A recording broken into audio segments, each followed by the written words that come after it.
Good afternoon. I'm going to call to order the regular meeting of the Parks and Recreation Commission for February 23rd, 2022.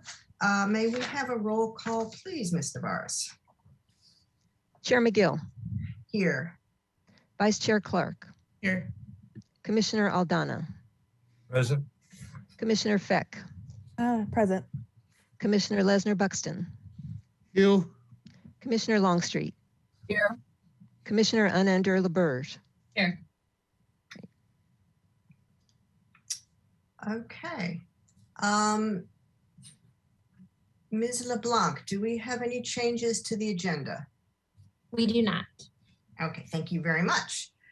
And written communications.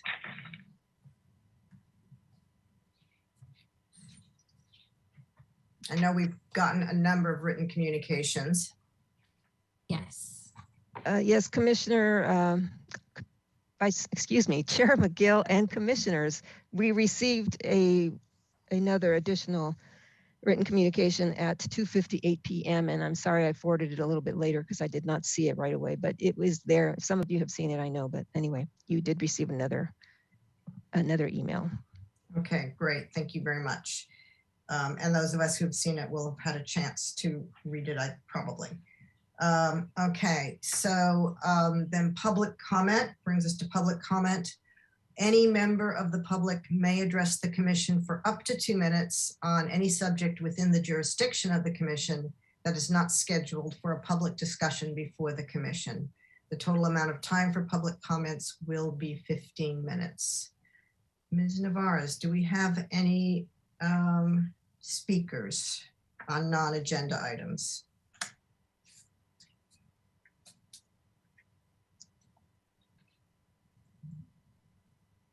Chair McGill, yes, we do have a number of hands raised. I have 7 hands raised. The first one is Lucy O'Brien. Ms. O'Brien, you go ahead and speak. You will have 2 minutes to speak. And actually, I'm sorry, hold on 1 second. For those who wish to speak during public comment, please use the raise your hand functionality in the Zoom control panel. We are currently displaying a graphic with instructions. When I call on you, please unmute yourself and then speak for a maximum of 2 minutes. If you are having technical difficulties, please use the Q&A function to let staff know. Only questions pertaining to technical issues will be addressed. For those who wish to speak on an agenda item later in the meeting, please raise your hand when the item is under discussion. Okay, Ms. O'Brien, you'll have 2 minutes to speak. Thank you. A garden is a public service and having one a public duty. I'm here today to address the proposed moving of the fence line at Yananole Gardens as of October 1. This change in fence line is part of phase 1 of the overall renewal of the East Side Park. The problem is the action shrinks the overall garden size and instantly removes 20 active garden plots. I live in the neighborhood and have had a garden for the past 10 years. The Yananole gardeners are paid members of the program who use and care for the land on a regular basis. We are not a flashy group or a flashy program. Gardening is a quiet, often solitary practice. It is not one that draws a lot of headlines or attention. Sometimes the space can look messy, but this is not the case. Believe me, there is a lot going on above and below the soil level. Nature teaches patience. Gardeners are gentle souls that nurture one another. The earth, the birds, the bees, and helpful insects. We work together as part of an ecosystem called life, community.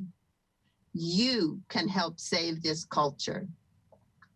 I appreciate that the park staff has responded to our requests in this matter and want to make sure that you, as a commissioner, is aware of the urgent need to address retaining our community gardens as a vital part of the city parks programming.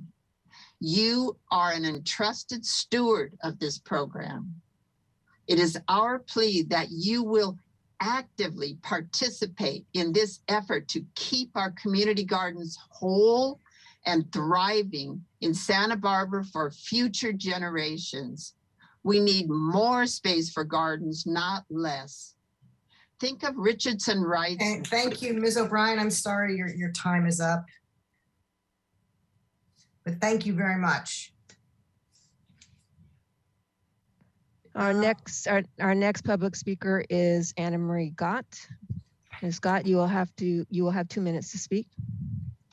Good afternoon, commissioners. I'm actually here today to discuss the workshop that was proposed and notices sent out to the gardeners. You should have an email from me today with a copy of the notice. Understanding that the entire phase 1 was botched from the start regarding any notification or addressing any enlargement of the park at the expense of the community gardens, just really should never have occurred. We need a brand new workshop, and that workshop should not happen on a Wednesday at 5:30 in the evening when the vast majority of gardeners would be unavailable to even attend. Any workshop needs to be actually conducted at the gardens on a Saturday afternoon. But more importantly, this needs to be co-hosted with a group of the gardeners to make sure that all issues are addressed regarding the current phase 1 versus the proposed phase 2, which is the only item on the workshop that's scheduled. I don't know if you haven't read the paper, talk to, a constituent or council members, but the garden is going to be reduced by at least 2,000 square feet. None of it was noticed. The idea right now is to have a workshop to ensure that there is no reduction in the size of that garden, but instead, your Parks Department has decided to just plow through with the phase 1 plan as is and only schedule a discussion on future changes to the garden, less that 2,000 square feet that they're taking away. I think you need to demand that things change and follow the instructions that I've provided in my email so that we can get a Saturday workshop at the garden with co-hosting by some of the gardeners. Thank you. Thank you very much, Ms. Gott.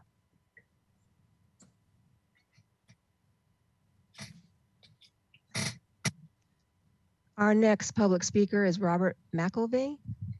Mr. McElvey, you will have 2 minutes to speak.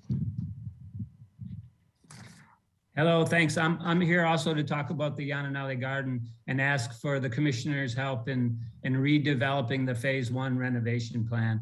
We all want the park to be improved and made a friendly neighborhood park as the park department wants. We want the exercise equipment and the picnic areas and the ADA accessible paths and the new playgrounds, but we don't want the phase one fence move. By my estimates, it's something like 20 to 25% of the garden is going to be lost, somewhere between 5,000 and 6,000 square feet. And we believe that there's sufficient space within the current boundaries of the park to accomplish all the great new features in phase 1 for the park that I just mentioned, but keeping the fence where it is. And it would appear that the phase 1 plans were hastily drawn up and approved without proper public input because of the time-sensitive nature of grant funding. Gardeners were repeatedly told that the garden would not be changed in the park renovation. And then over a 2-week period in October of 2021, the fence move was presented as incontestable and then passed the ABR vote as a consent item with only 2 of 7 members present. And to me, this suggests the department was pushing this through under the radar of public scrutiny to secure that grant funding before it slipped away. However, the phase 1 plans came into being and whatever the motivation behind them, one thing is clear, the gardeners and the community garden itself were not taken into proper account. To reduce the size of the community garden is short-sighted and would be a bad precedent. We have strong public and civic support for community gardening here, and regarding the upcoming workshop on March 2nd, We insist that this workshop include and begin the redevelopment of phase 1 to keep the fence in its current location. We need to save every square foot of that community garden for the reasons we all instinctually know. Thank you. Thank you very much, Mr. McElvey. Our next speaker is Jason Egbert, and after that will be Nancy Kaplan. Mr. Egbert, you may go ahead and you'll have 2 minutes. Thank you. I'm excited for the improvements. I'm excited for the improvements to the Yananelli Park. I have attended the workshops that allowed for community input for the park areas of Yananelli Park, which was great. I attended a series of meetings we had regarding the garden that lacked the input opportunity for gardeners about modifications to the garden redesign. I would have liked to give some input on changes, but wasn't given the opportunity. We are only given plan A or plan B, but no options for us to have any input regarding changes to the garden. Having the garden has allowed my wife and I not only the therapy of gardening, but tasty organic food that we can completely control the quality of and what goes into it. This is very important to us as my wife suffers from an endocrine disorder that requires organic food in order to help her through this. I used to have 2 plots in the garden until that was banned. So I'm fighting for every square inch of my garden plot. And that is part of the fence reduction or shrinking of the garden. Our garden is one of the ways I can provide my family with healthy food. I would like to prevent the reduction of the garden as I need everything I have. Thank you for your time and have a good day. Thank you, Mr. Egbert. It appears that Nancy Kaplan has lowered her hand. If that was an accident, Ms. Kaplan, go ahead and raise your hand again. But right now we will take Victoria Valente. Ms. Valente, go ahead. You will have 2 minutes. Hello, commissioners. I'm writing to express outrage over the manner in which the Eastside Park Improvement Plan was changed without properly noticing the public. In particular, the gardeners who will be losing their 10 by 20 garden plots as a result of this oversight. I attended the workshops that were offered in which design posters displayed the intended plans for the park and offered a few design options to choose from. The community garden was clearly marked with the words existing garden beds to remain and community garden separate project. One would assume that the community garden was to remain untouched. Imagine my surprise early this month when I saw the petition circulating to protest the city's plans to drastically reduce the community garden. These plans had been created and finalized under the radar utilizing ABR's consent agenda, which is typically reserved for minor changes to projects, such as a change in paint color. The public had not received proper notice and board members did not comprise a quorum. It should come as no surprise that I'm skeptical of the city's intentions when they offer workshops to the stakeholders affected by this later oversight. For starters, staff are offering meetings at the Franklin Center on a Wednesday at 5:30 p.m. Meetings need to be held on Saturdays to accommodate working residents. They need to be held at the community garden so that relevant issues can be discussed in view of the space in question. Last but not least, this meeting must address the problem at hand rather than some red herring agenda. The problems are the city's plans to move the fence, reduce the community garden, and eliminate or reduce valuable garden plots. The meetings being offered are unacceptable as described and do not accommodate and serve the gardeners or their concerns. Thank you. Thank you very much, Ms. Valente. Our next public speaker is Margie Bushman. Ms. Bushman, you will have 2 minutes. I'm using Margie's Zoom, but this is Wesley Rowe. We both are from Santa Barbara Permaculture Network. And Margie, and so I would like to make a statement in support of the community garden as they stand. I've been involved with community gardens since 2000, helped install the juvenile garden up at Esperanza, out in Goleta, and then later in 2005, a food forest at Monte Vista, And we run the community seed swap, which has been going over 14 years. And all the community gardeners come to our seed swap to get free seeds. We give about 4,000 or 5,000 packages of seeds out. So we're very involved supporting the community gardens. What I would like to say is you're planning more meetings for the input. I would say to the commissioners, please take regard that you don't create activist fatigue by planning too many meetings to resolve something that should have never happened. So thank you all for your service, and I really appreciate this time to speak. Thank you very much. Wesley, could you spell your last name for me, please? ROE. Rowe. Thank you very much. Okay, Thank you, Mr. Rowe. Thank you for your comment.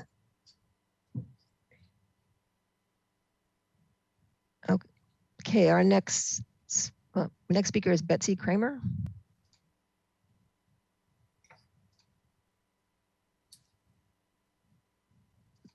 Hello, can you hear me? Hello? Yes. Oh, okay, thanks. For about 3 years, I've had a plot in the Yananali Garden. It's about 2 blocks away from where I live. It's been great. It's a wonderful open space and so forth. And it's a pleasure to have the space to grow my own and vegetables and to share them with neighbors. And not least to get the exercise that is integral to gardening. My recreation is spading, walking to and from the garden, carrying potting mix, to be sure not more than 20 to 25 pounds at a time, and weeding, since the plots were laid on very persistent grass. Such good exercise, I gave up my membership in the YMCA. But there are issues, and other speakers have spoken of phase 1, and I've sent a letter, and I feel very strongly opposed to the moving of the fence, of taking away gardening space, when what we need is more garden space, more plots. And the other issue is notice, the lack of it. I attended several of the presentations during the summer about the main park where there was notice. And at one, I asked about the community garden, was told there would be no changes. On October 11th, I attended a workshop on October 7th, I guess it was. I attended a workshop where the plans were presented. It wasn't anything to be discussed, but it was said this is what was going to happen, basically. And I heard that we would be informed. We were not informed. Subsequently, I've checked into the history of Yananali Park. And there is a book put out about the various parks by Mary Louise Days. And she concludes that the park division has cleared the underbrush. Neighboring residents have established a community garden on a portion of the unnamed park. This was in 1977 that the book was published. And from the very beginning, it was a community garden. And the way that we've been treated recently, it seems that the word community is lost. Thank you very much. Thank you very much.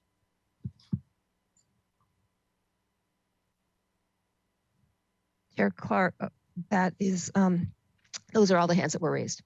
Okay, thank you. The last speaker though, was that Betsy Kramer?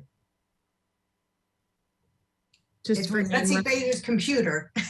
Okay, I just didn't know if we needed, I didn't catch his real name. Betsy Kramer's computer has a raised hand again. Well, I'm unmuted now. Yes. Yes. What are you, Betsy Kramer? I am Betsy Kramer. Great. Okay, great. Thank you. Thank you, Ms. Kramer. Okay. All right. All right. Thank you very much for those comments. And I think it's been a while since we've discussed that park renovation and the grant. It probably is appropriate to have an agenda item since we can't really discuss it without one. So at a subsequent meeting. All right. And if that's is that it for public comment, Ms. Navarez? And Nicole, you still have your hand raised. That okay, thanks. All right, so that do we have a youth council report this month? We do. It's Amelia Vandermeer. Okay. Hi. Are you here? Members? Yes, I'm here. All right. So my My name is Amelia Vandermeer. I'm a representative of the Santa Barbara Youth Council, and I just wanted to give you guys an update on what we're working on. So as mentioned during the last briefing to the commission, we're working on a few projects at the moment. Unfortunately, due to COVID-19 and limitations, the dates for the Harriet Miller Scholarship Award through the Downtown Santa Barbara organization were moved. Applications will open March 1st, and the Youth Council is very proud to be in partnership with Downtown Santa Barbara organization for this project. The Youth Council is also continuing our collaboration with Mothers Against Drunk Driving to create a 2-minute public safety announcement on the dangers of underage drinking. We're looking forward to finalizing this project in mid-March. Lastly, we are extremely excited to announce that we'll be hosting our first virtual youth speak out event on March 28th, 2022 from 5:30 to 6:30 p.m. The topic we would like to address is mental wellness in youth and young adults of Santa Barbara County. We feel that this is an incredibly important and growing issue for youth, largely because of the changes brought on by COVID-19. The goal of this event is to hold a workshop-style webinar where youth can learn about this topic, receive local resources, and potentially complete a few activities. While this event is primarily for local teens, we're inviting parents, teachers, and others interested in teen mental health to join the conversation. We have invited panelists from local mental wellness organizations such as the Mental Wellness Center and the Youth Well to assist in leading the conversation. That's it. Thank you for your time. Are there any questions I can answer? I don't have any questions. I don't see any raised hands. Do you want to, oh, I see Ms. Longstreet, Commissioner Longstreet. Thank you for addressing the mental wellness issues. It's so important. And I think it goes from little kids to you who are entering adulthood. The impacts of the pandemic have been more than I think any of us really understand at this point. So thank you for doing that. Yeah, thank you. It's definitely something that's very important to our council. Yeah, no, I want to reiterate that too. I mean, I'm really impressed at the gravitas that you're bringing to this and the really serious topics that you're diving into. So thank you. Thank you. And Ms. Long, Bibi, you still have a cattail and a raised hand. It's the raised hand. I just make sure that you got. And you're muted. Okay. Okay. If there are no other comments or questions. So Ms. Vandermeer, thank you very much for your report. Look forward to hearing how that goes. Yeah. Thank you. Thank you. Okay, commission and staff communications. Do we have any communications to discuss? Chair McGill, you skipped the committee assignment reports. Oh, I'm terribly sorry. I sure did. All right, we will do committee assignment reports. And I'm just going to go down my screen and start with Commissioner Longstreet. Thank you. This month I attended my first golf advisory committee meeting in a long time, and it was great news and strong revenues from the golf course in January. They're 7% over in 2021. They're over budget, which is always good news. And their reserves are building, so they're looking at the long-needed infrastructure projects. The Russ Morrison Golf Program, the youth golf program, is back in operation. And on April 16th, the golf course will be hosting an Easter egg hunt, which is always a fun event. The golf course currently has a lot more family events, and that's really welcomes the community in. I also attended the De La Guerra Plaza meeting, and we will be moving forward with a joint meeting with HLC to go over in depth some of our recommendations and the reasoning behind it. But we kind of have a communication gap, I think. And we're also going to have a subcommittee to look at surfaces for De La Guerra Plaza. I attended the Bonet Park ribbon cutting, and it looks beautiful, and it is a wonderful upgrade to such an important asset to our community. Thank you. Thank you. Commissioner Lesnar Buxton.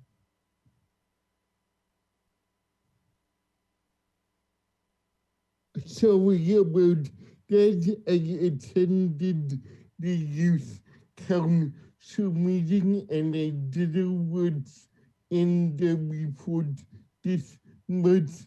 They are doing a great job. I also attended a meeting of the Amelia Gardeners yes Saturday and look forward to making my input at the appropriate time. Okay, great, thank you. And I certainly agree with you about the Youth Council. Commissioner Ananda LaBerge.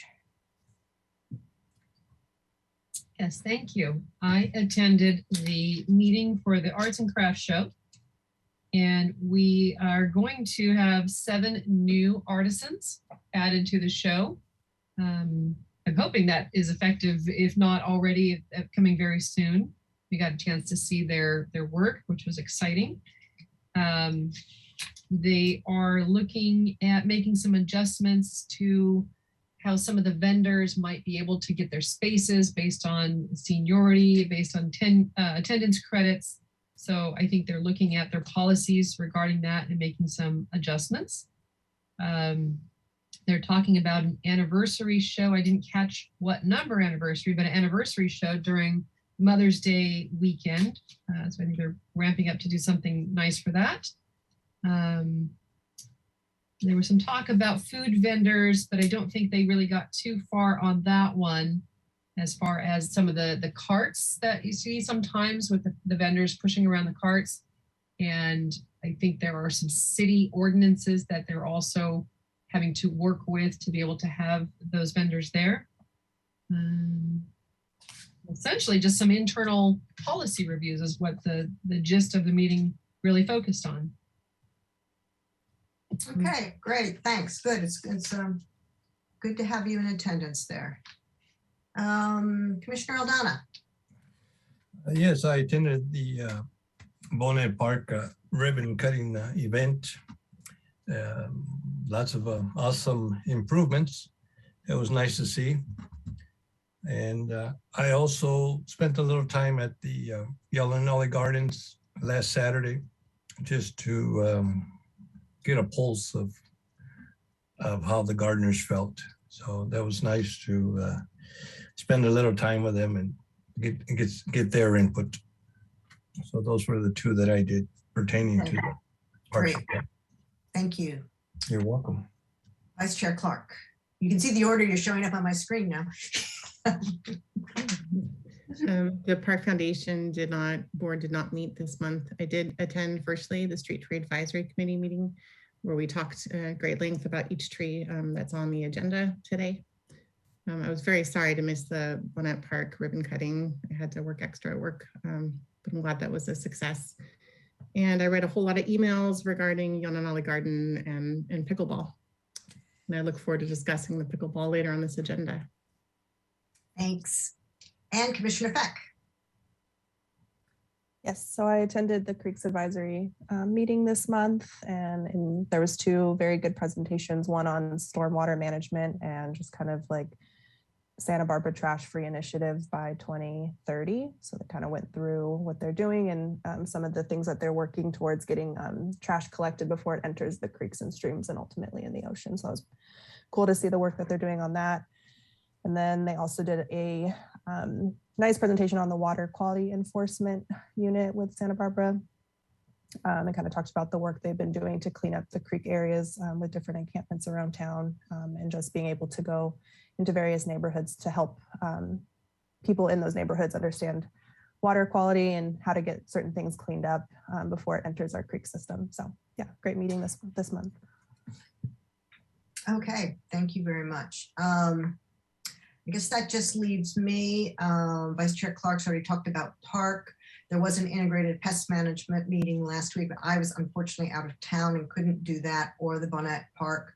I did take the opportunity last week, well, the week before, to go to the Arroyo Burro open area at the top of Allen Road. And I definitely look forward to that ribbon cutting, because I have to say, when I thought phase one was good, you guys really outdid yourself with this renovation. It's just beautiful up there, and a lot more, even more inviting, and more places to wander around. So, you know, bravo, look forward to that one. And I think that is it for assignment reports. Now, commission and staff communications.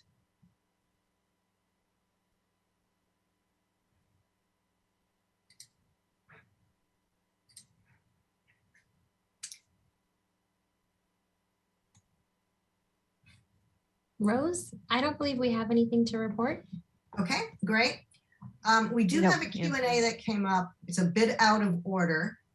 We had somebody who was stuck in traffic and would like the opportunity to go and to public comment. I know it's out of order, but if there is only one, I'm willing to entertain that if the rest of you are. Okay, I've got 1 thumbs up, 2 thumbs up. If I will cut you off absolutely at 2 minutes. Mr. I can't remember, I've already turned it off, so I didn't catch the name. The name is Fred Natus or Natus. You need Okay. to raise your hand, Mr. Natus.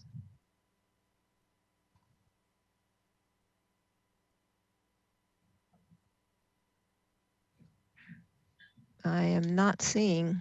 Okay, I'm gonna give it Hold about on. 30 seconds and then we're gonna move on, since it is out of process. I'm not even seeing them logged in, so I don't. Okay, so I think we're just gonna have to give it a miss. And if Mr. Natus wants to, I'm sure we will be revisiting the garden if that's what it's about, and just have written comments, we'll be able to read those. So we will move on to ceremonial items. And do we have any service awards?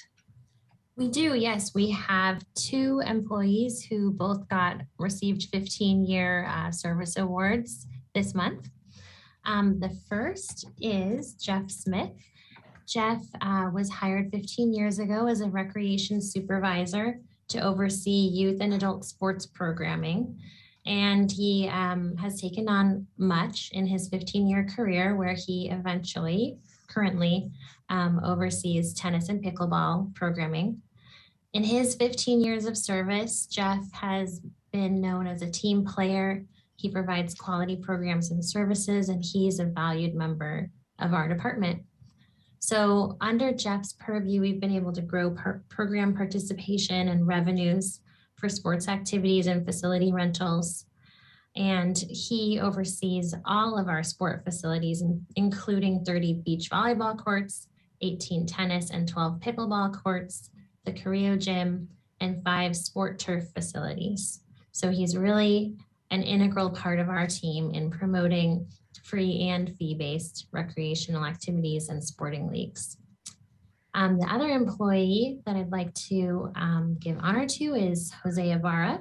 He's a grounds maintenance worker too, and he also received a 15-year service award this month, excuse me.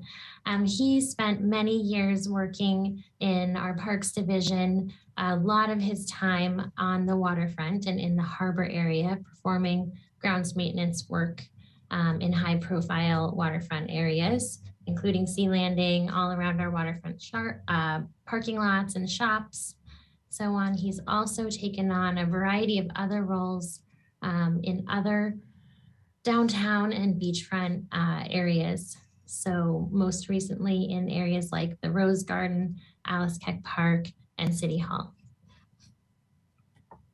All right, well, thank you. Well, Mr. Smith, congratulations on 15 years. I think the number of letters that we've received this month on tennis and pickleball are a testament to the importance of what you're doing to the community. or for the community, I should say. And then Mr. Alvaro, you are one of the largely unsung heroes of the city and the department. Without you, the open spaces and parks that we all enjoy so much and maybe take a little bit too much for granted wouldn't exist the way they are. So you're playing a critical role in the community and we really, really appreciate it. So thank you very much.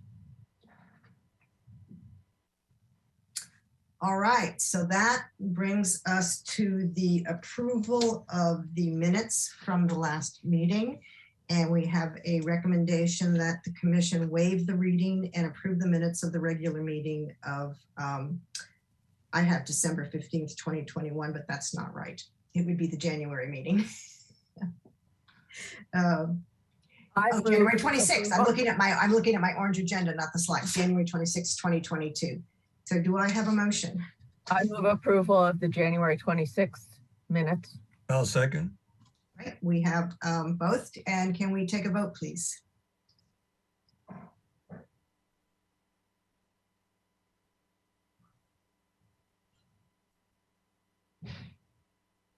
Oh, I'm so sorry. Oh, I'm getting back into the swing of things here. Chair McGill. Aye. Vice Chair Clark. Aye. Commissioner Aldana. Aye. Commissioner Feck. Aye. Commissioner Lesnar Buxton. Aye. Commissioner Longstreet. Aye. Commissioner Anander LaBerge. Aye. Great, thank you very much. We're sure you'll be in the swing in about 2 minutes fully. All right, and that now I believe brings us to trees. So before Mr. Slack gets going, I just want to make a couple of comments to just kind of set the tone. We've got 9 trees and then quite a bit of administrative work to get through today.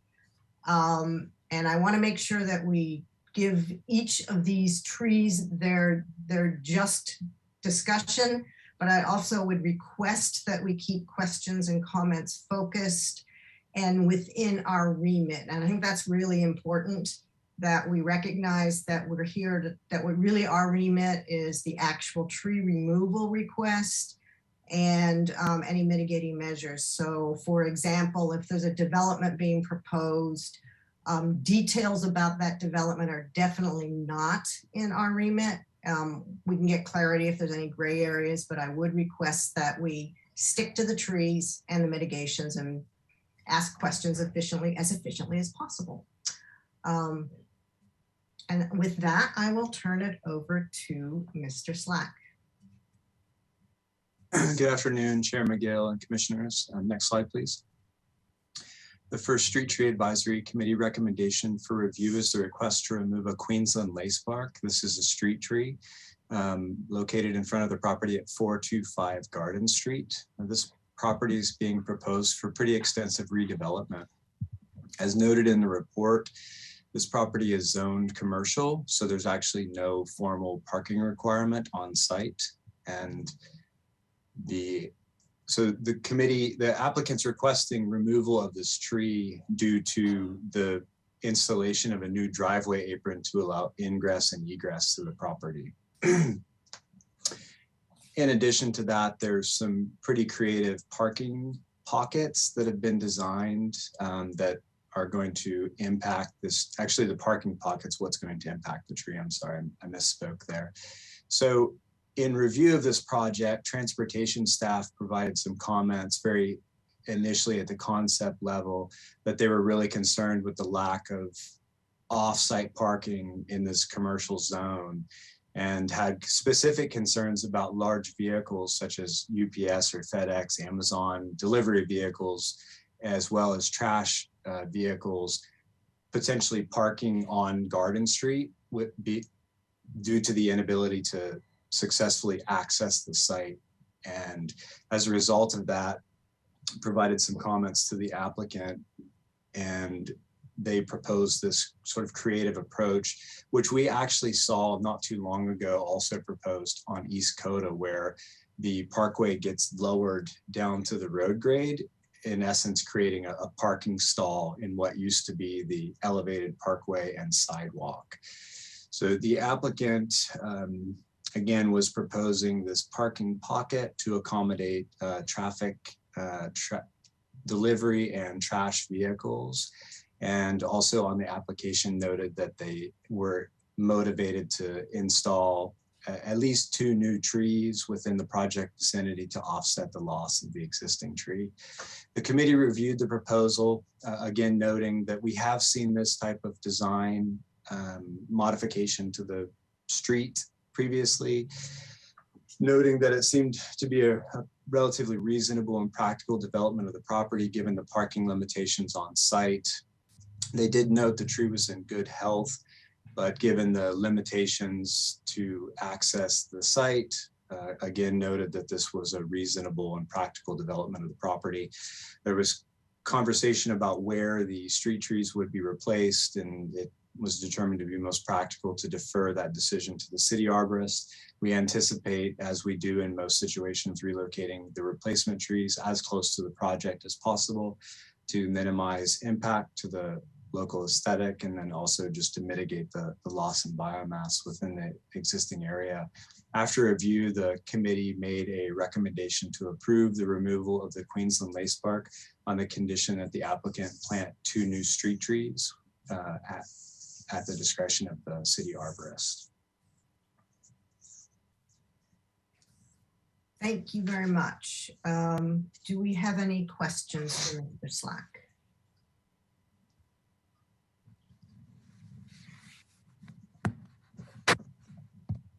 Okay. It's a beautiful tree, so hopefully they would be good-sized replacement trees. If there are no questions, I will turn it to public comment. Ms. Navarez, do we have anybody wishing to speak on this agenda item? Anyone who would like to speak on this item, please raise your hand in the Zoom control panel. When I call on you, please unmute yourself and then speak for a maximum of 2 minutes. If you are having technical difficulties, please use the Q&A function to let staff know. Only questions regarding technical issues will be addressed. And Chair McGill, I do not see any hands raised. Okay, great. All right. Is there anything? Okay. I would move we concur with the Street Tree Advisory Committee for the removal of the Queensland lace bark at 425 Garden Street on the condition that 2 new street trees are planted in a location to be determined by the city arborist, and that this is due to reasonable development of the property. I'll second. Second. Oh. All right. Commissioner Aldana got there first. All right.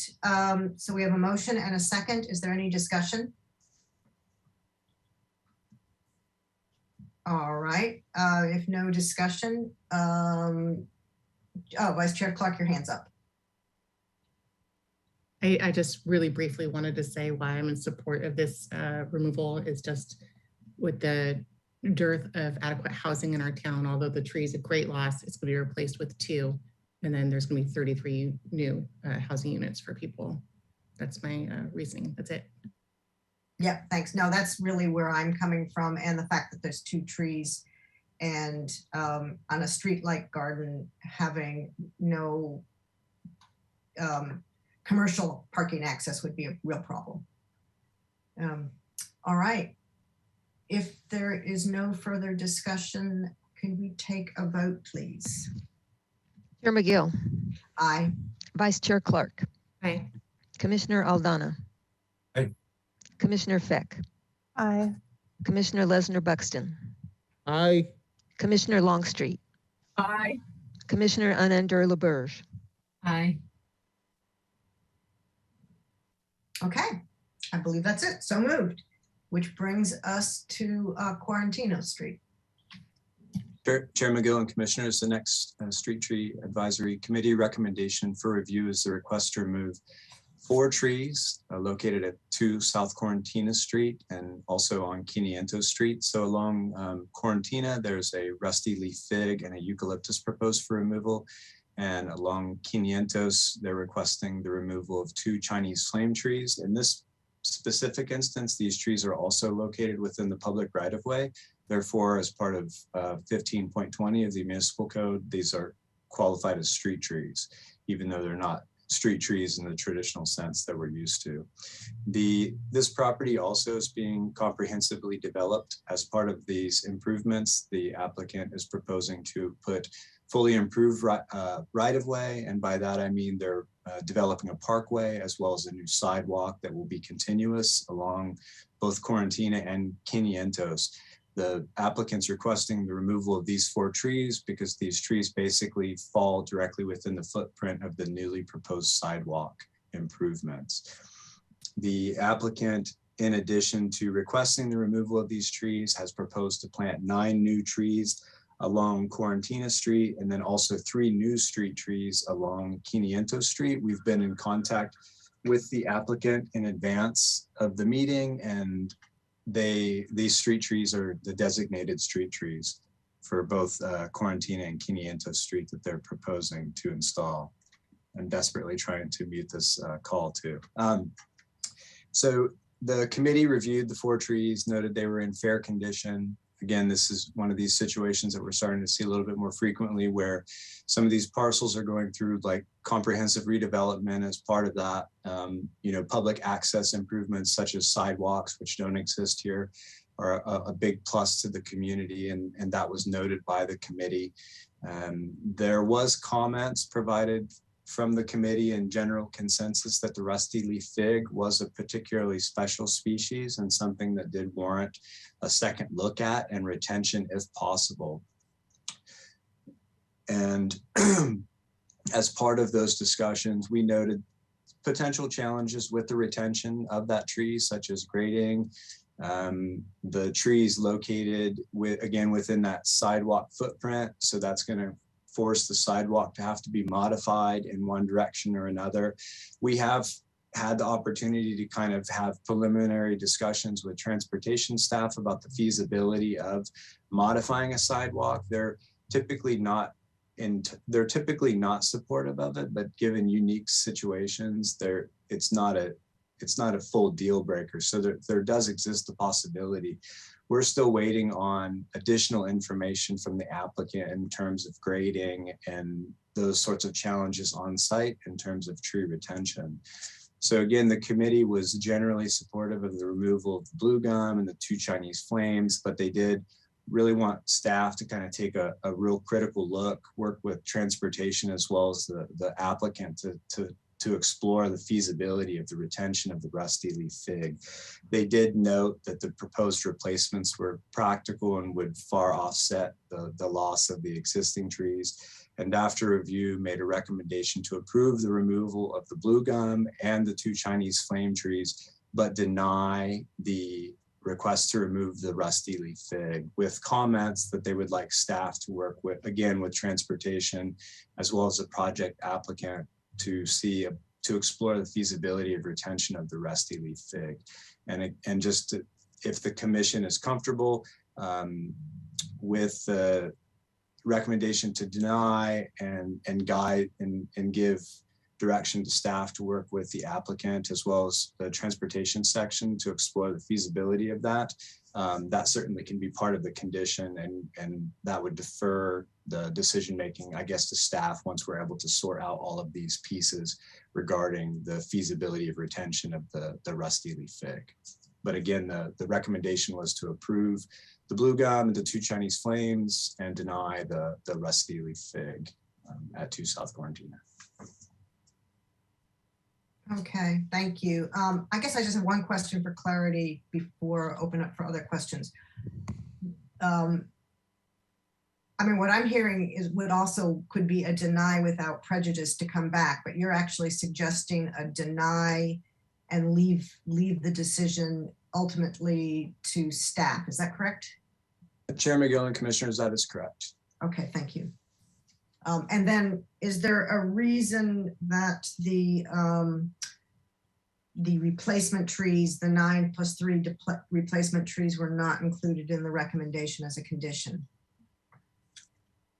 Chair McGill and Commissioners, I think you could probably simply say it would maybe oversight in terms of formulation of the committee's recommendation. I think given the project and the landscape architect and the actual applicant themselves, it was in good faith that this would be part of the approval. But I think just to shore things up, including the proposed replacements in the condition would make practical sense. Okay, great, thanks. Does anybody else have any questions for Mr. Slack? Commissioner Vandermeer. Thank you. I'm trying to make sense of what you were saying about the transportation. So I'm extremely familiar with that corridor. I have a warehouse in the space of the building directly across the street from there. So this is the even side of the street. I have a warehouse on the end at Kimball and Quarantina. And so I know those trees. I watch those trees. I watch the birds in those trees. I enjoy the shade from those trees. And we have trees on our side of the street that the sidewalk is built around, as far as the wells that are around them. And there's still room for people to pass on the sidewalk. You're saying, per the transportation department, they could do some modifications in the construction of the sidewalk that is proposed without necessarily removing the trees. Did I hear that correctly?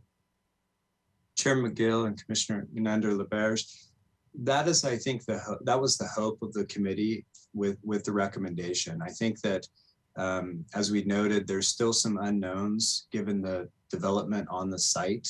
I think if you were able to perform a site visit, the grade is quite elevated above the what would be the curb surface. So we're anticipating quite a bit of lowering of the entire lot, which would potentially severely impact the root system. So that may be the ultimate determining factor in whether tree retention is feasible. When I refer to transportation, I'm basically talking about the transportation staff, traffic engineering, and also the sidewalk folks in terms of exploring the sort of bulbing or meandering of the sidewalk out around the fig tree, if that's determined to be feasible. I'm sorry, I need to intercede here on a procedural question that's just been raised. Commissioner Vandermeer and Mr. Slack and Ms. LeBlanc, I am wondering if, given your financial interest in a nearby building, if you're actually in a situation where you should be recusing. I'd gain nothing from whether that tree is there or not, other than just I have spent time in that corridor. I'm familiar with the neighborhood and with the tree. Okay, just flagging that, and for everybody, that's part of the code that's worth getting familiar with. I've had to exercise it numerous times. Chair McGill, or Commissioner Vandermeer, if you don't actually own the warehouse, you have, is it a storage unit or an actual warehouse that you? I have a nonprofit organization, and we space in that building. We've rented space in that building since 2014. So that's why that's right across from where our entry door is. I'm very familiar with the Quarantina side there. Okay. All right. Okay, well, I think we're in a situation where we'll trust your judgment on that. And then if that is language at some point, it's worth everybody familiarizing themselves with. Any further questions specific to the trees? All right, I'm not seeing any raised hands. Do we have any public comment? Chair McGill, I do not see any hands raised. Okay, with no raised hands, I will open it for comment and or a motion if someone is prepared to make one. If I'm seeing no raised hands, in which case I'll make a motion. Okay, I was about to, so I'll go. So you go. Okay.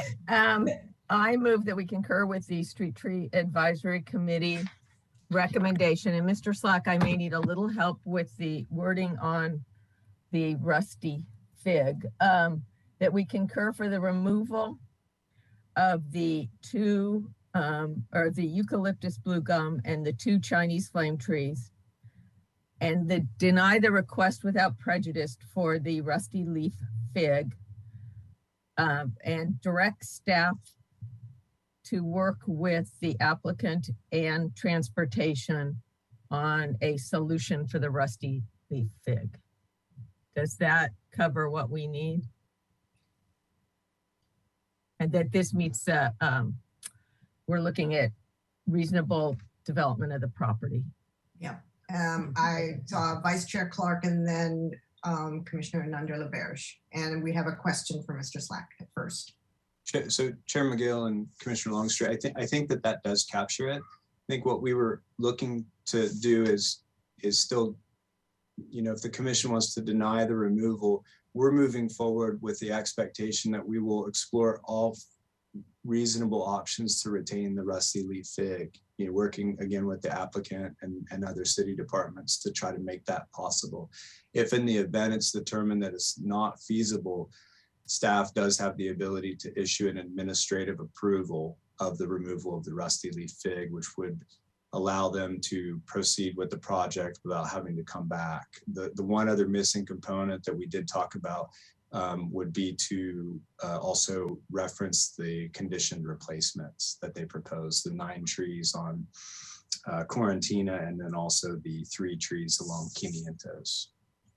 And I would add that to my motion that this is conditioned on replacement of 9 trees on Quarantina and 3 trees on Quinientos.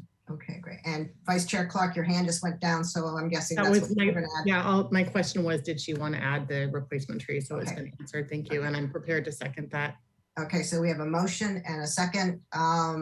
Commissioner Nunder-LaBerge, who needs to unmute. I was just waiting for my turn. Thank you.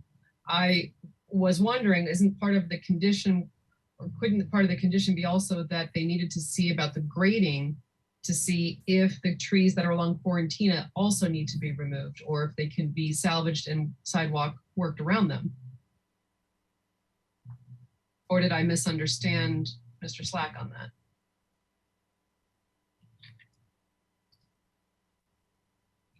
Mr. Slack, you're muted. Chair McGill and Commissioner Nunder-LaBerge. So I think the committee recommendation was approve the 3 removals and try to incorporate the rusty leaf fig into the existing, what would be the new landscape design if it's determined to be feasible. And my reference to grading is that the grading on site, which we don't have, we were unable to get full details from the project applicant prior to the Street Tree Advisory Committee review, is really going to be the primary determining factor in whether the tree can be retained. I think that that's going to, if the grade is lowered substantially, it's going to dramatically, it's going to require dramatic root pruning, which probably would necessitate removal. And if that's the case, then exploration of meandering of the sidewalk probably won't even take place. So that's really sort of the crux of the review. And then if it's determined that the site grading isn't going to be of detrimental impact, we'll take it a step further and see if we can't make sidewalk modifications that will allow for the rusty leaf fig to be retained. The committee in their recommendation did not express interest in preserving the blue gum eucalyptus that is also on Quarantina. Thank you. Okay. So we have a motion and a second to approve 3 of the 4 trees, deny 1 without prejudice, conditional on replacing with 12 total new street trees. Do we have any further discussion? If not, shall we take a vote? Chair McGill. Aye. Vice Chair Clark. Aye. Commissioner Aldana. Aye. Commissioner Feck. Aye. Commissioner Lesnar Buxton. Aye.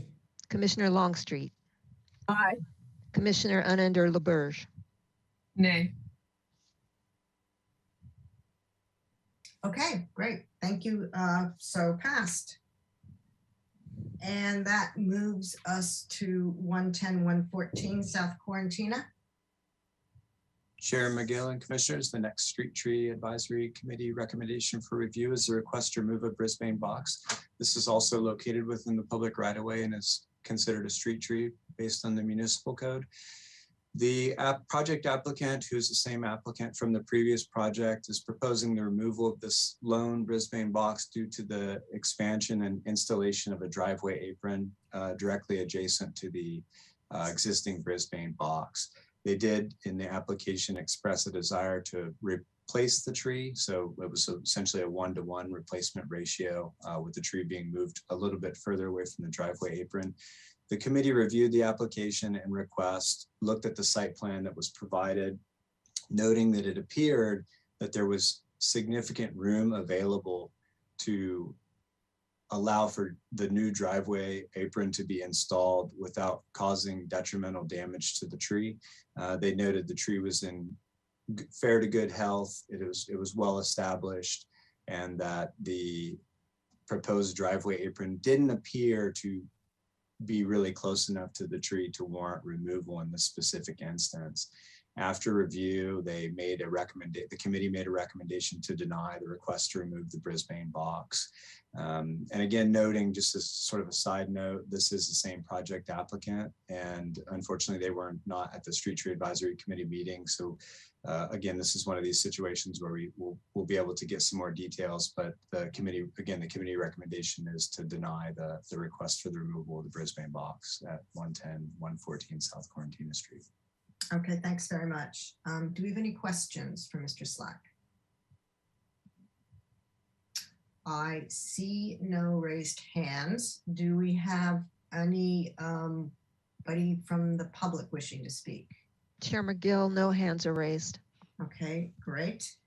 And so I'm open for discussion and or a motion.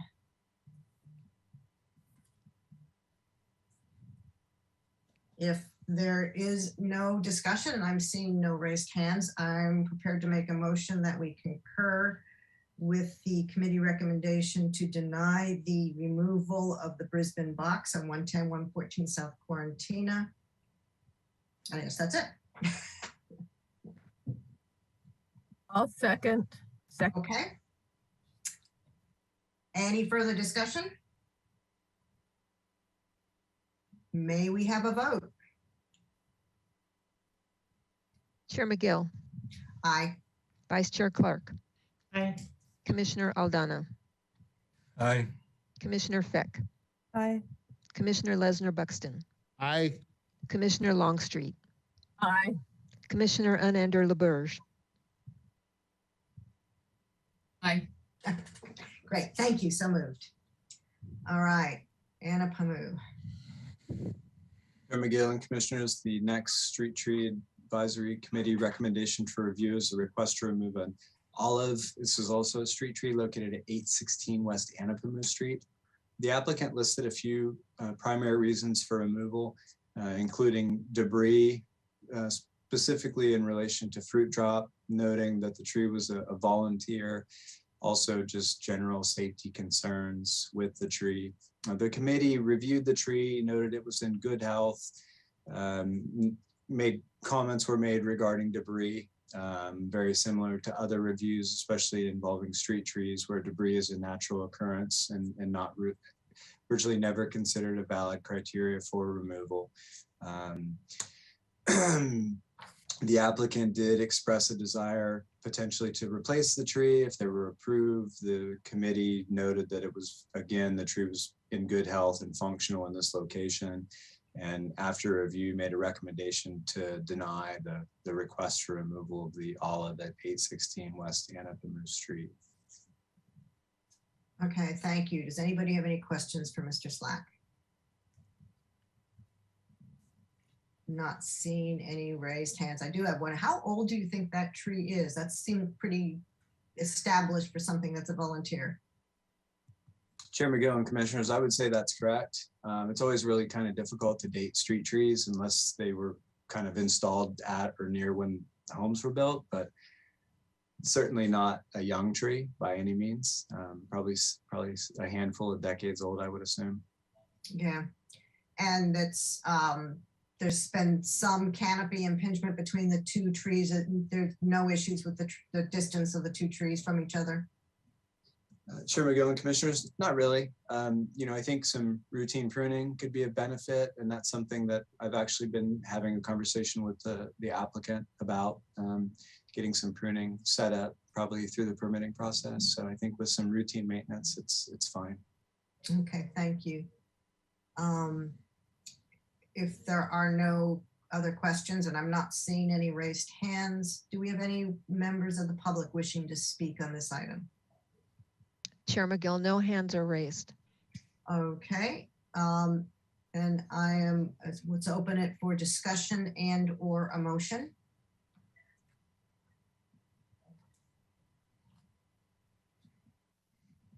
Vice Chair Clark. I'm prepared to make a motion. Did someone else raise their hand? No, I'm not seeing just yours. Okay, I would like to make a motion that we agree with the Street Tree Advisory Committee recommendation to deny the removal of the red flowering gum at 915 West Mission Street. Sorry, 816 West Santa Pomino. And that would be the olive tree? Yes.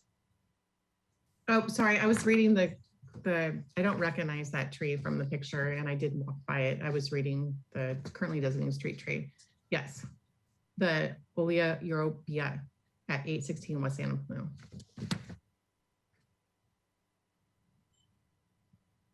I'll second. Okay, great. Thank you very much. Any further discussion? If not, may we have a vote, please? Chair McGill. Aye. Vice Chair Clark. Aye. Commissioner Aldana. Aye. Commissioner Fick. Aye. Commissioner Lesnar Buxton. Aye. Commissioner Longstreet. Aye. Commissioner Anandur LaBerge.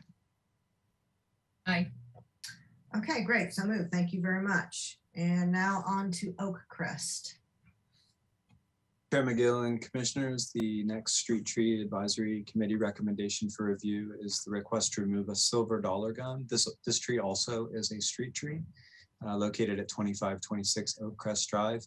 There were several reasons listed by the applicant for removal, including hardscape damage, safety concerns, as well as I believe the sewer lateral damage as well to the property. The committee reviewed the application, noted the tree was a particularly nice specimen of the species. There was discussion about the sewer lateral, noting that there was pretty extensive discussion about the general approach to private sewer laterals involving street trees, and that there's in almost all situations some previous failure to the sewer lateral that allows root entry. In most cases, it's just degradation of construction materials, Orangeburg or clay tile that literally just sat together and by design had openings and just weren't designed to last 60 years. And in most cases, when repaired, sewer lateral issues essentially are eliminated by the new construction materials. There was discussion about the other infrastructure, the water meter being really close to the tree. There had been no evidence and no noted damage by the applicant who was present and discussed the tree with the committee in relation to the water meter ever being disrupted. There's a small property wall there too that has a subtle displacement, and the curb is slightly impacted. And during discussion, again, the committee noted that the tree was a particularly nice specimen on a street that's particularly devoid of trees in general, especially large canopy trees. And ultimately, after review, made a recommendation to deny the request for the removal of the silver dollar gum at 2526 Oakcrest Drive. Okay, thanks very much. Does anybody have any questions for Mr. Slack? Well, let Mr. Commissioner Aldana go first. Is there any trimming recommended? This way it's not top heavy or any of that nature. Chair McGill and Commissioner Aldana, I've seen this tree multiple times through this process, and I think it's in really fantastic shape. I wouldn't say that there's a real critical need for pruning outside of just normal maintenance. You know, when we look at the trees, it's got really good branching habit, lots of upright oriented branches, not lots of like large overextended, you know, horizontal limbs, which tend to be more problematic. So it's not something that we would consider to need pruning at this point in time. All right, thank you. Thank you. Vice Chair Clark. It was just a quick arborist question. The applicant stated on their application that one of the reasons they want the tree down is that eucalyptus trees have shallow root systems and can be blown down by heavy winds. Are they different from other street trees in their root system and propensity to fall in heavy wind? Chair McGill and Commissioner Clark, I think in general, blue gum eucalyptus is what is synonymous with total tree failure. And there is some truth to that.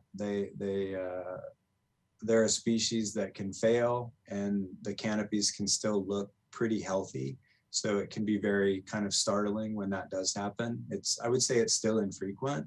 And as a result of these experiences, we've kind of labeled all eucalyptus as horrible trees that will just fall over when there's I think there's over 800 different species of eucalypts in the world, and lots of them have wildly different growth habits and characteristics. I think when we talk about trees, all trees have a shallow root system because oxygen and water and all the good stuff that the tree needs is in that upper 2-3 feet of soil. So it's sort of a generalization. And also the other really unique thing about trees is the root systems are going to sort of self-optimize based on what they're given, right? Here we have a tree that is close to the hardscape, but it's also growing in a relatively, you know, decent sized open front yard. So we would expect a pretty extensive shallow root system, but shallow root systems are the norm with trees, right? So saying that it's shallow isn't necessarily indicative of it being problematic. It's just how root systems grow. In terms of the physics and maintaining the ability to be upright, it's way more efficient to have a spreading root system than something really deep. So that's another just basic developmental characteristic of root systems. And we have very little experience with silver dollar gums having any potential for total tree failure. I think, again, it's more of a reference to the blue gums that we have had experience with failing at the soil line. Thank you. Thank you. Any other questions? All right, if not, do we have anyone from the public wishing to speak? Chair McGill, no hands are raised. Okay. With that, then I'll open it for discussion and or a motion.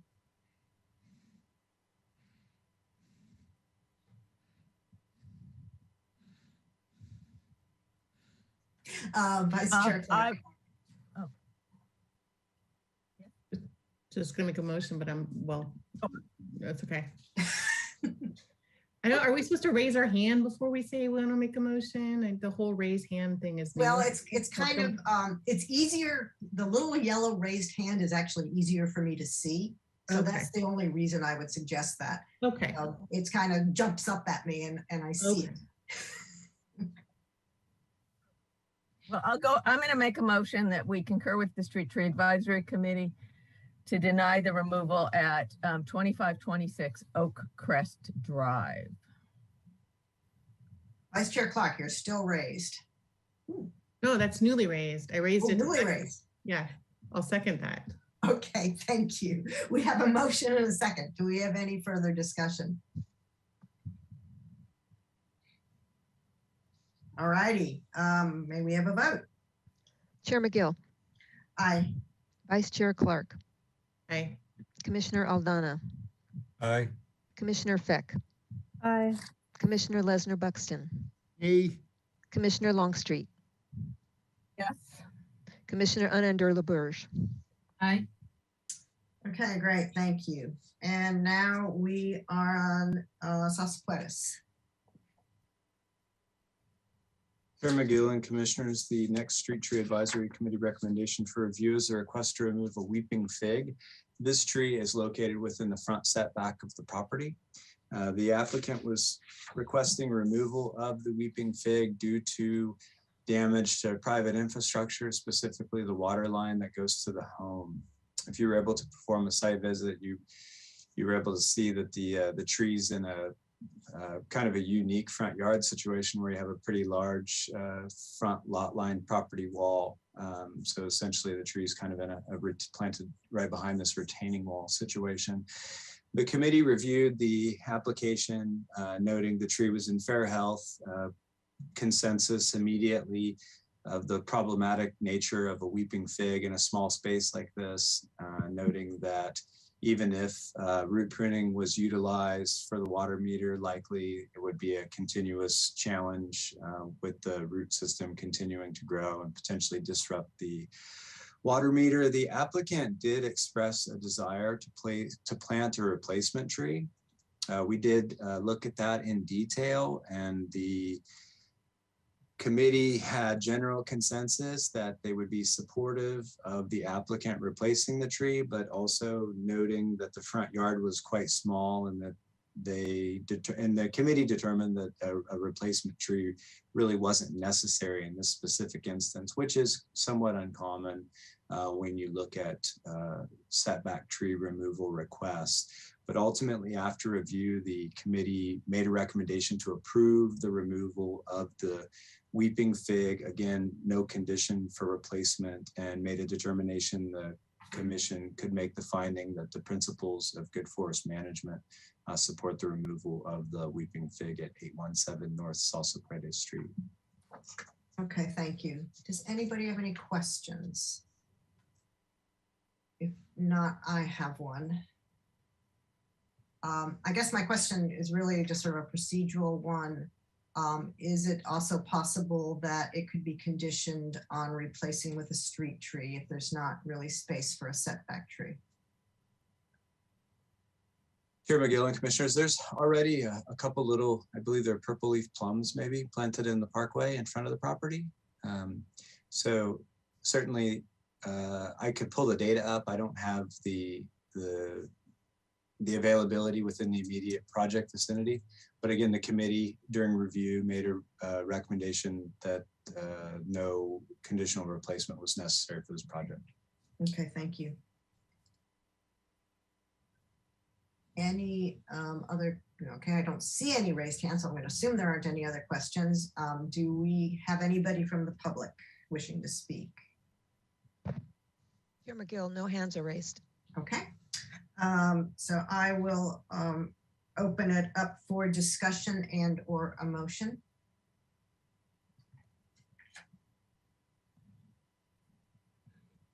I'll make a motion to agree with the street tree committee to remove the tree at 817 North Salsaquete. Okay, well, I will second that motion, and I'll just add the comment that it's very unusual for removal requests to be not conditioned with replacement. So obviously that will have been well considered. So I'm certainly prepared to go along with that.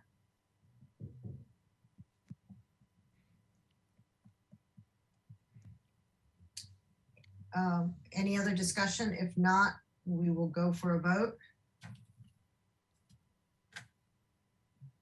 Okay. Chair McGill. Aye. Vice Chair Clark. Aye. Commissioner Aldana. Aye. Commissioner Feck. Aye. Commissioner Lesnar Buxton. Aye. Commissioner Longstreet. Yes. Commissioner Unander LaBerge. Aye. Okay, great. Thank you very much. And now we are on Miradero. Chair McGill and Commissioners, the next Street Tree Advisory Committee recommendation for review is the request to remove we've labeled it as a cypress. General consensus is it's a Leland cypress. If you're interested, we've all determined it's probably a Leland cypress. 2726 Miradero Drive. And the applicant listed a couple reasons for removal. Just to back up a bit, this is a setback tree, and The two driving reasons for requesting removal is noted decline throughout the canopy of the tree, as well as safety concerns, I think, and that's in direct relationship to the noted decline in the canopy of the tree. This application was brought forward by the local HOA board, and then there was specific reference to the property adjacent to the tree, specifically in regards to those safety concerns. The committee noted during the review of the tree in the application noted that it was in fair health. There was evidence of some activity throughout the canopy of the tree that was causing the gradual decline. Most likely what we were seeing is commonly referred to as cypress canker that does cause general decline within the tree, specifically in cypress. And overall, I think there was consensus with the committee that the tree was in fair health, appeared to be structurally stable, really not a lot of information presented from the applicant that spoke to driving rationale that would warrant removal at this time. This was a pretty unique item, and there was quite a bit of public testimony, both sort of pro removal, and then also several people from the HOA spoke in favor of retention of the tree, noting that, you know, while it is clearly in some level of decline, a lot of the members of the HOA felt that it just did not warrant removal at this time. After review, the committee essentially had consensus in terms of the tree was still a benefit to the neighborhood and the community as a whole, and did not warrant removal at this time. There was discussion with the applicant in regards to sort of next steps and things that would be of benefit if the tree were to come back and be looked at for removal in the future, like an arborist report, specifically speaking to some of what's going on with the tree, how that affects its health, its long-term potential in terms of longevity, and then also speaking in a little bit more detail in terms of risk that's associated with the tree and its condition. But again, ultimately after review, the committee made a recommendation to deny the request for the removal of the cypress at 2726 Miradero Drive. Okay, great, thank you.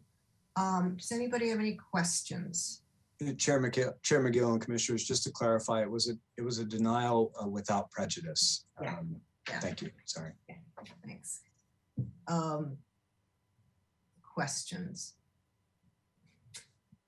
I guess if no one else has one, I do. I'm always a little bit concerned when it's like, well, we don't want to cut it down, but it's on its last legs. That's not what I'm reading here. So I'm reading that there's really don't know, but suspect there's several years left. So my question is twofold. What is several? I mean, is it 1, is it 5, is it 10? At what point in its lifespan does it actually become a safety and structural concern, and how do you get on top of that? Chair McGill and commissioners, I think the simple answer would be to look at the committee's recommendation, the denial without prejudice, and a lot of the comments that were provided during review was that that additional information would be exceptionally helpful in making a determination on whether the tree should be removed or not. I think, you know, when you look at the composition of the committee, there's essentially 4 people that have had decades-long experience working with trees. 3 of them are arborists. And then, you know, the committee as a whole has extensive tree experience. And in situations where trees are reviewed and the dynamic is such that there may be legitimate safety concerns, I think the committee would take action on that and make a recommendation for removal.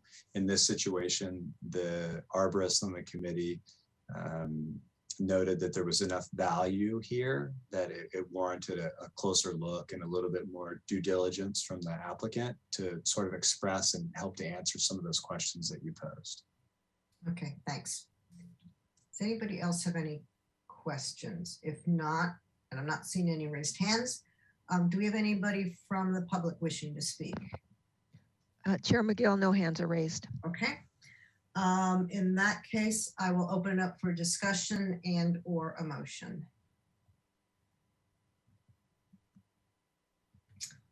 Not, okay, I'm prepared to make a motion, which is that we concur with the Street Tree Committee recommendation that we deny the removal of this Leland cypress at 2726 Meredale Drive without prejudice, to allow for more information. Second. All right. Any further discussion? Okay, may we have a vote, please? Chair McGill. Aye. Vice Chair Clark. Aye. Commissioner Aldana. Aye. Commissioner Fick. Aye. Commissioner Lesnar Buxton. Aye. Commissioner Longstreet. Yes. Commissioner Anender LaBerge. Aye. Okay, great. Thank you very much. And now on to Bath Street. Chair McGill and Commissioners, the next Street Tree Advisory Committee recommendation for review is the request to remove an Italian stone pine. This is located within the front setback of the property at 536 Bath Street. Some of the commissioners may recall this item was not too recently reviewed during the June 24th, 2020 meeting. And at that meeting, the commission concurred with the committee's recommendation, and that was a denial without prejudice to allow the applicant to return with additional information. The applicant has since submitted a new application in addition to some photographs illustrating the root system of the stone pine, as well as some damage to the block wall separating the property from the adjacent property that's somewhat visible towards the right side of the photograph as you're looking at it.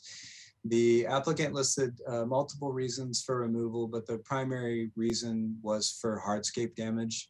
There was reference during the initial review and also during this review as well that the tree has damaged the adjacent property owner's driveway, necessitating repair. It has been repaired, damage to the wall, and just continued damage to the structure, and noted safety concerns. But again, the primary driving, I think, consideration for the removal request was and is hardscape disruption throughout the site. The committee reviewed the application and the tree, noted the tree is in obviously good health, would benefit from some pruning, certainly. There was discussion about the level of detail that was provided in relationship to the photographic evidence of the roots and the damage to the wall. The committee had pretty extensive discussion internally amongst themselves about potential removal or retention of the stone pine. What would that look like? What was the real cause of the wall damage? There were opinions within the committee that the small weeping fig tree that is growing underneath the stone pine may also be a contributing factor to the identified hardscape disruption. And ultimately, after review, the committee made a recommendation to deny the request of the stone pine at 536 Bath Street. Okay, thank you. Does anybody have any questions for Mr. Slack? Yeah, I have one question. How long before you see any problems? Just like on Anapamu, once they get a certain height, they start cracking and falling apart. Just curious to know what when you think this tree will have problems. Chair McGill and Commissioner Aldana, I think when you look at this one and in relationships to what the stone pines you referenced on Anapamu, this one's much shorter. So I think it's in some ways it's got a lot going for it, but that that extensive, very long horizontal growth that the tree's exhibiting could become problematic over time, similar to the silver dollar gum that we talked about that didn't have this going on. You know, most things were vertically oriented. It's tough to say. Certainly, if retained, the tree is going to do what trees do, and it's only going to continue to grow. And you know, left unkempt, certainly limb failure is something that the tree could be subject to. I think given its short stature, it's probably more structurally stable than other examples throughout town on a really critical level. But again, you know, all trees in an open grown environment really do require some maintenance in order to preserve canopy. Mm-hmm. And are you recommending any maintenance? Chair McGill and Commissioner Aldana, the committee did make reference to the fact that the tree could benefit from some pruning. So with that said, will it receive some? So, Chair McGill and Commissioner Aldana, in the case of a setback tree, that's entirely up to the property owner to make that determination. So I think that the property owner is motivated to have the tree removed, which is why they've requested it. But certainly if the commission ends up denying it, they can make the decision to prune it or not. Got it. Thank you. does anybody else have any questions for Mr. Slack? All right, failing that, no, I see no raised hands. Do we have any members of the public wishing to speak? Chair McGill, we have one person, Rhonda Wheatley. Okay, great. Thank you very much. Ms. Wheatley, you can go ahead. You will have 2 minutes to speak. Thank you. Yes, I've actually spoken with several local, well-respected arborists who have told me that this tree is just going to continue to grow along with its roots. And not only did it damage the driveway, but it actually took up my neighbor's patio, which she had to replace. I feel like I've demonstrated that the tree roots are what's causing the damage. I was asked to, show pictures, have someone dig up the roots and show which tree was causing the problems. When I spoke to an arborist a couple years ago about having the tree either trimmed significantly or removed, he told me it's only a few $100s less to trim it. And I just don't understand why I've done this due diligence, and we know based on the size of the canopy that the roots are going to continue to keep growing. And I feel like it's negligent of me to just sit back and just say, oh, well, it can ruin my foundation. It can continue to ruin my neighbor's foundation. I'm more than happy to replace the tree with one or more that are more appropriate. I love the tree. I think it's a beautiful tree. The trunk is gorgeous, but it's not the right tree for that property. And had I known I wasn't going to be able to take it out, I probably wouldn't have purchased the property. I didn't realize that it was going to be so significant of a consideration. Anyway, I'm real concerned about the liability. I lose sleep over this, so I don't really know what else to do. I can't think of any other solutions than to take it out. One of the people at the hearing said, oh, it's going to be cheaper for you to redo the retaining wall and trim the tree, and that's just not true either. So one of the limbs fell last year, and I'm sorry, Ms. Wheatley, you're out of time. I'm sorry. Okay.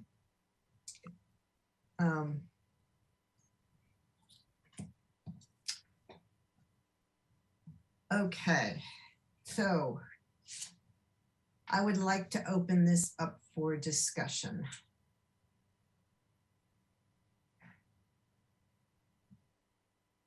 Oh, sorry, raise me. Go.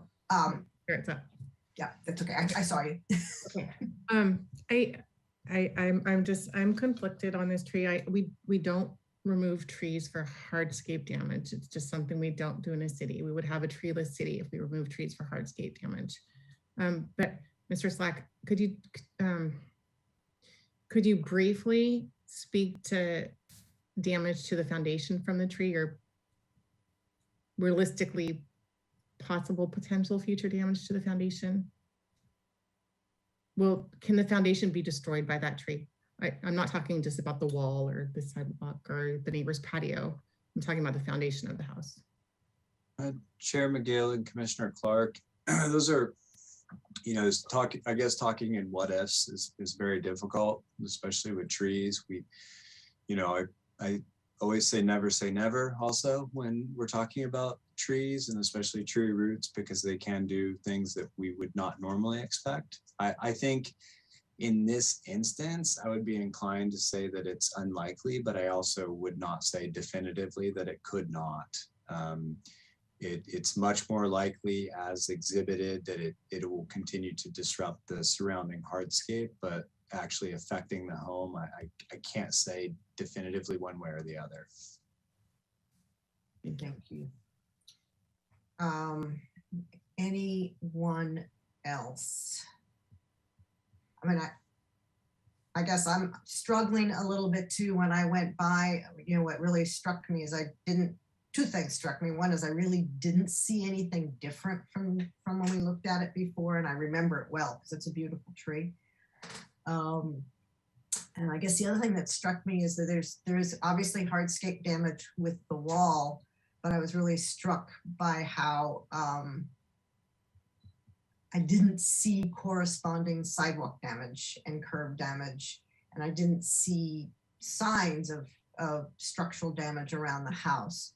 And so that for me is, that kind of information for me is a missing, and just really not seeing anything that would lead me to a different conclusion than we got to the last time.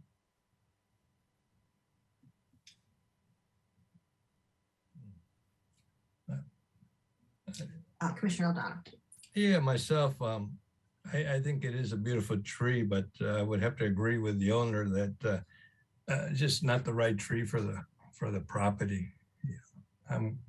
I did stop by, and it did seem like on the front, the sidewalk, it's already been repaired.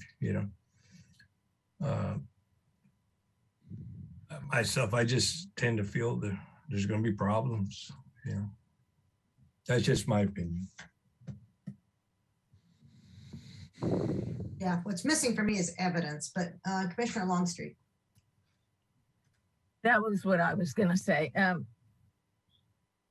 We don't remove for hardscape damage. The tree has not been trimmed.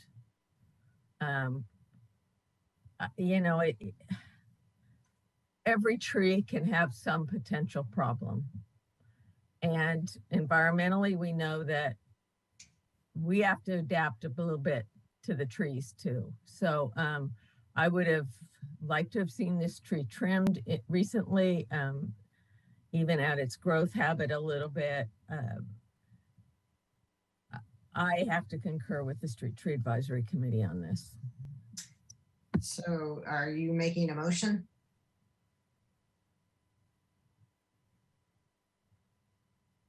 Yes, I'll make a motion to concur with the Street Tree Advisory Committee to deny the removal at 536 Bath of the Italian stone pine.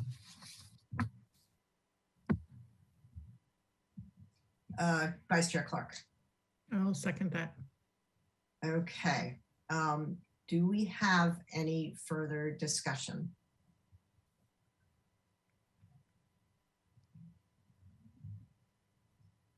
Just feeling very conflicted about this as well. Is there a way to agree with the Street Advisory Committee without prejudice and maybe have the homeowner do some sort of trimming, and we can kind of revisit it in a while to see how the growth pattern is and stuff? I don't know. I feel very conflicted about this one. I'm not sure. Well, we can always modify a motion to be without prejudice. I suspect that given that that's a fairly significant undertaking, that it's sort of that would be kind of a moot point. Chair Clark, we already did that last time we saw this tree. Yeah. Yeah, I didn't remember that, but I'm absolutely sure you're right.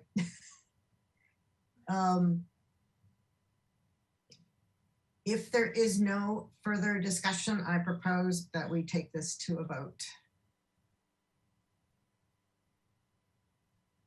Chair McGill. Aye. Vice Chair Clark. Aye. Commissioner Aldana. Aye. Commissioner Feck. Aye. Commissioner Lesnar Buxton. Aye. Commissioner Longstreet. Aye. Commissioner Unender LaBerge. Aye. Okay, thank you very much. Obviously a tough one. All right, I think this is the last one. It is Via Sevilla. Chair McGill and commissioners, the last Street Tree Advisory Committee recommendation for review is a request to remove a Indian laurel fig tree located within the front setback of the property at 211 Via Sevilla. It's a pretty unique request from the applicant. During your site visit, you probably noted extensive hardscape disruption, both to the public sidewalk as well as private driveway. The real primary driving consideration for removal actually revolves around the tree's root system infiltrating the adjacent property owner's sewer lateral and causing pretty extensive damage. In this specific situation, I think by the own admission of the applicant, they were pretty conflicted. They do like the tree quite a bit, but they did want to do their due diligence in exploring options for removal. And a lot of that, again, expressed by the applicant, pertain to the potential financial issues associated with the tree infiltrating the private sewer lateral and a claim being filed by her neighbor to her insurance as a result of the tree's damage, and just a general preservation of good neighbors, which also was advised by the applicant. The committee reviewed the tree, noted it was in great health, and did discuss the hardscape disruption, noting it was pretty extensive.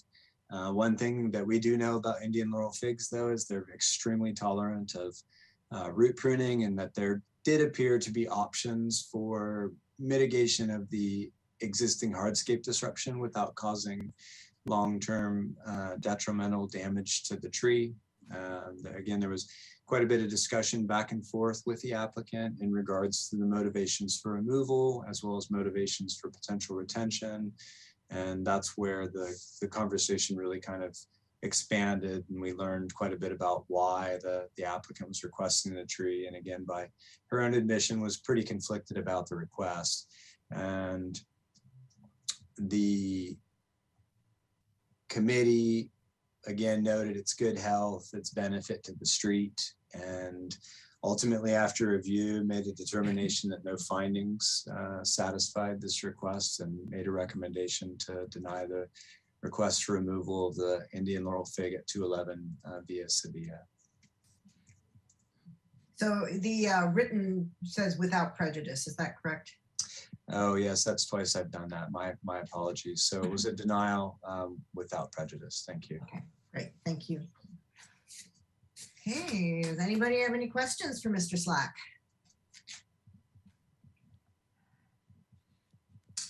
All righty. Do we have anybody from the public wishing to speak? Chair McGill, no hands are raised. Okay, thank you. And any comments and or a motion? I just have a quick question. I do have a question for Mr. Slack. When a tree causes problems with a sewer lateral, who's responsible to fix the damage of the sewer line? Chair McGill and Commissioner Aldana, I don't definitively know the answer to that question. In most situations, I think when you look, say, for example, with the city's claims process, it's up to the property owner typically to make the repairs and then file a claim, against the city. And in discussions with the applicant, the adjacent property owner intended to file a claim against the applicant's insurer in this specific instance due to the damage that the tree caused. Looking long-term about that, I think it would be really interesting to find out the sort of the resolution in this situation, because this is a pretty unique thing to me where I've very little experience with a property owner's tree being blamed for, sewer lateral infrastructure damage on an adjacent property owner's tree. But again, in most situations, what will happen is repairs are made and then a claim would be filed, against the property owner at 211 via Sevilla's insurer. Got it. Thank you. Vice Chair Clark. You're muted. Thank you. You're welcome. Brian. Mr. Slack, I was just going to ask, I think we've covered this before, but my memory is hazy. Once the sewer line has been repaired, isn't it more, it's very unlikely that there's going to be a reintrusion of roots. Isn't that correct? Chair McGill and Commissioner Clark, in most cases, that is correct. The newer construction materials are going to be either like what they call a slip line, which is a continuous stretch of pipe that goes from usually the connection at the house all the way to the Y connection in the street, or it'll be glued sections of PVC pipe, both of which are basically impenetrable to tree roots. So the probability of any additional root-related infrastructure damage to the sewer lateral decreases, significantly. And for the existing claim, the damage has already been done.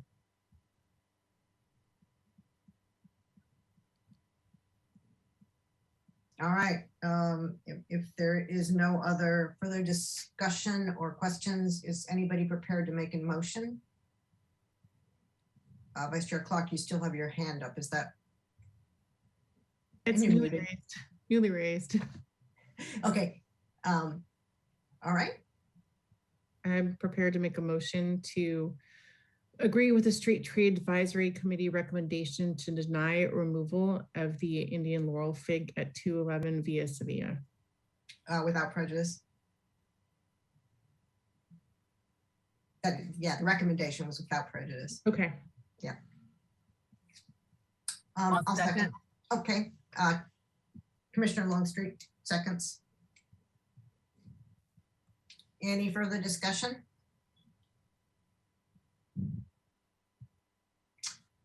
Okay, can we take a vote, please? Chair McGill. Aye. Vice Chair Clark. Aye. Commissioner Aldana. Aye.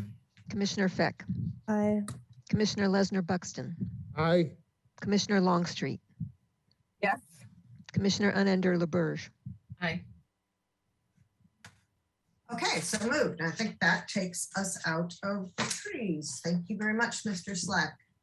All right, so we are now on administrative and staff reports. I have had a request for a 5-minute break from, and so I will grant that. And so I have 17:48 on my phone.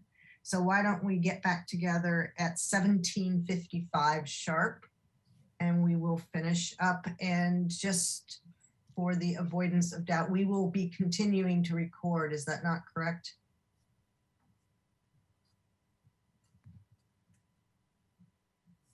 Rose? Okay, well, just assume that we're recording if you are chatting, and we'll be back in 5 minutes.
All right, are we all together again? Do we have everybody? I don't see Nicole.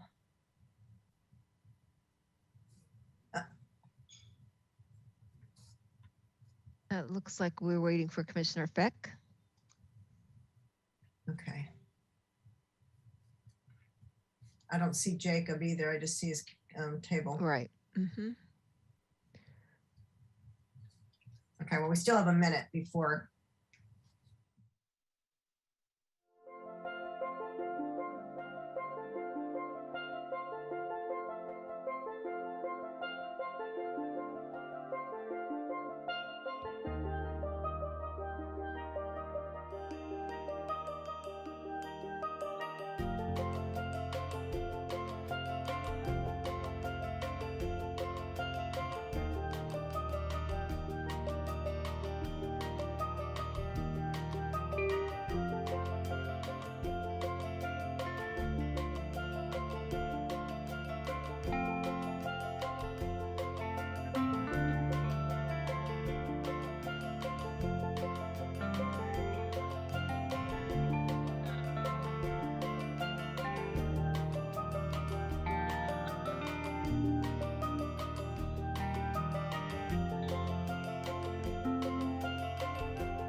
Director's report.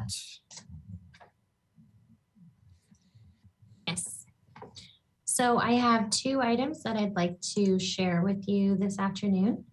The first is that last week we hosted a ribbon cutting ceremony to celebrate the completion of the Bonnet Park renovation and stormwater project. So this project began with project planning in 2018. We started construction in late 2020 and it just opened. This park improvement project was developed with extensive community input and included new turf and landscaping, irrigation, picnic tables, barbecue grills, trash and coal receptacles, accessible park entrances and walkways, and new streetscape fencing. The park also now is essentially a very large stormwater infiltration system.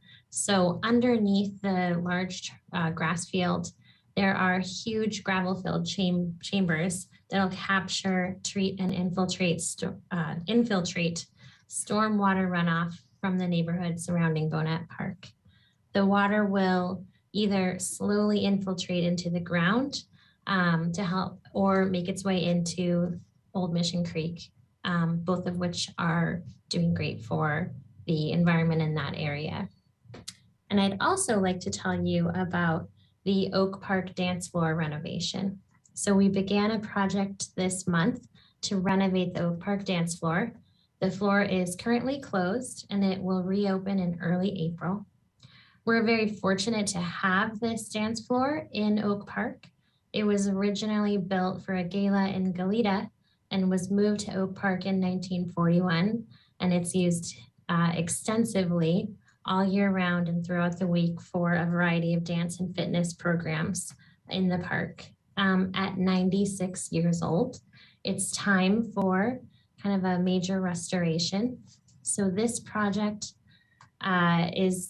takes a comprehensive look at all of the elements of the dance floor to make sure they're in great shape. It's going to create a 1% pitch to aid in water runoff. We're going to be replacing all of the visible framing. We'll be replacing the seating, replacing the surfaces, and making sure that the entire structure is waterproof so that it'll last at least another 100 years. So we're looking forward to being able to reopen that dance floor in early April. And that concludes the director's report. Thank you very much. Any questions or comments? Nice to see two great projects complete and about to be complete. All right.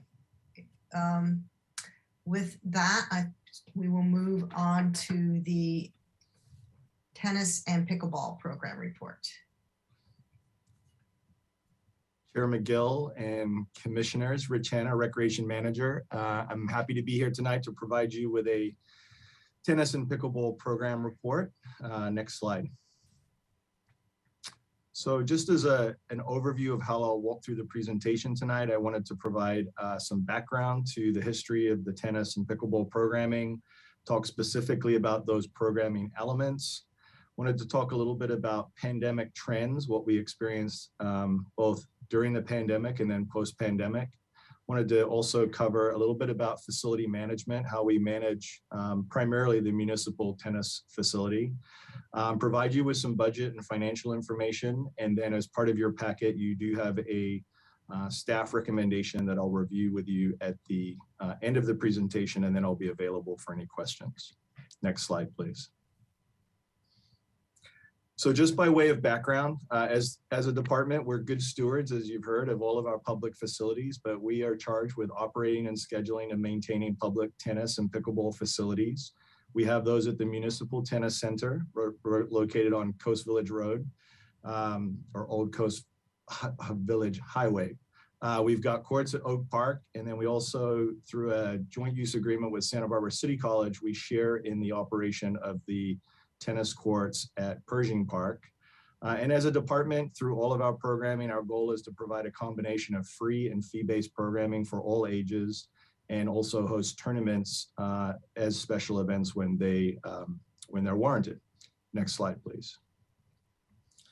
Just to talk a little bit more about the facilities themselves, the Municipal Tennis Center, we currently have 8 dedicated tennis courts, 12 dedicated pickleball courts, and 4 courts that are blended lines. So just to step back from the conversation, we originally had a total of 12 tennis courts at Muni, which included the stadium court. Over the course of time, starting in 2014, when I came to the commission, we converted 1 tennis court into 4 dedicated pickleball courts.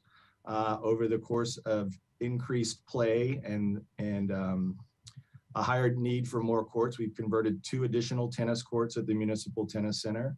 And then currently we moved all of our tennis lesson, or pickleball lesson and instructional programming into the municipal stadium court, where we've got blended lines. And blended lines ultimately allow for both tennis and pickleball play.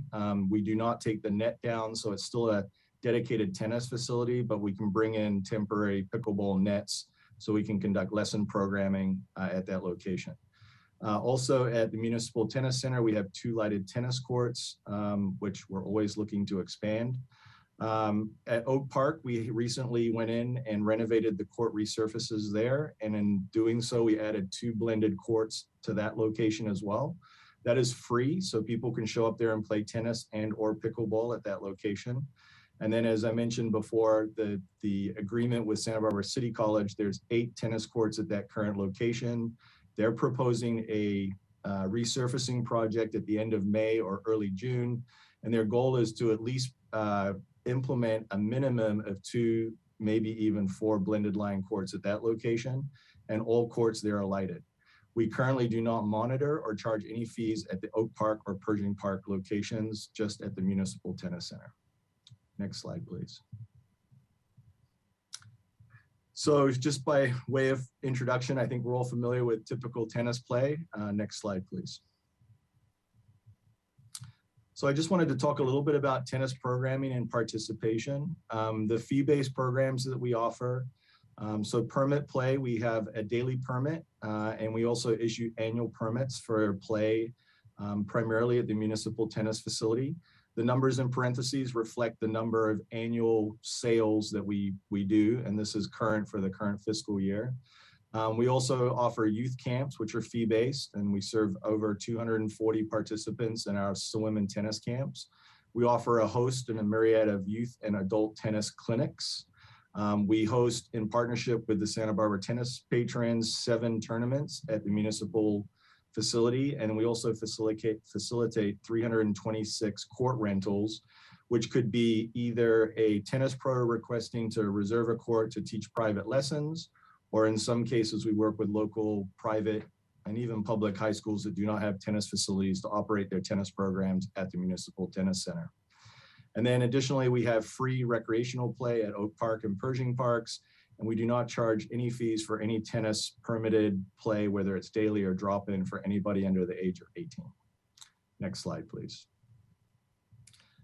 So just moving on to pickleball programming, just for commissioners that weren't here when we brought the sport to you back in 2014, it combines aspects of tennis, table tennis, and badminton. It's played with short-handled panels and perforated plastic balls. You can see in these images here, specifically the one to my right, that's one of the courts we've converted at Municipal, and you can see how you can get 4 smaller courts in the same space or area as one tennis court. Next slide, please.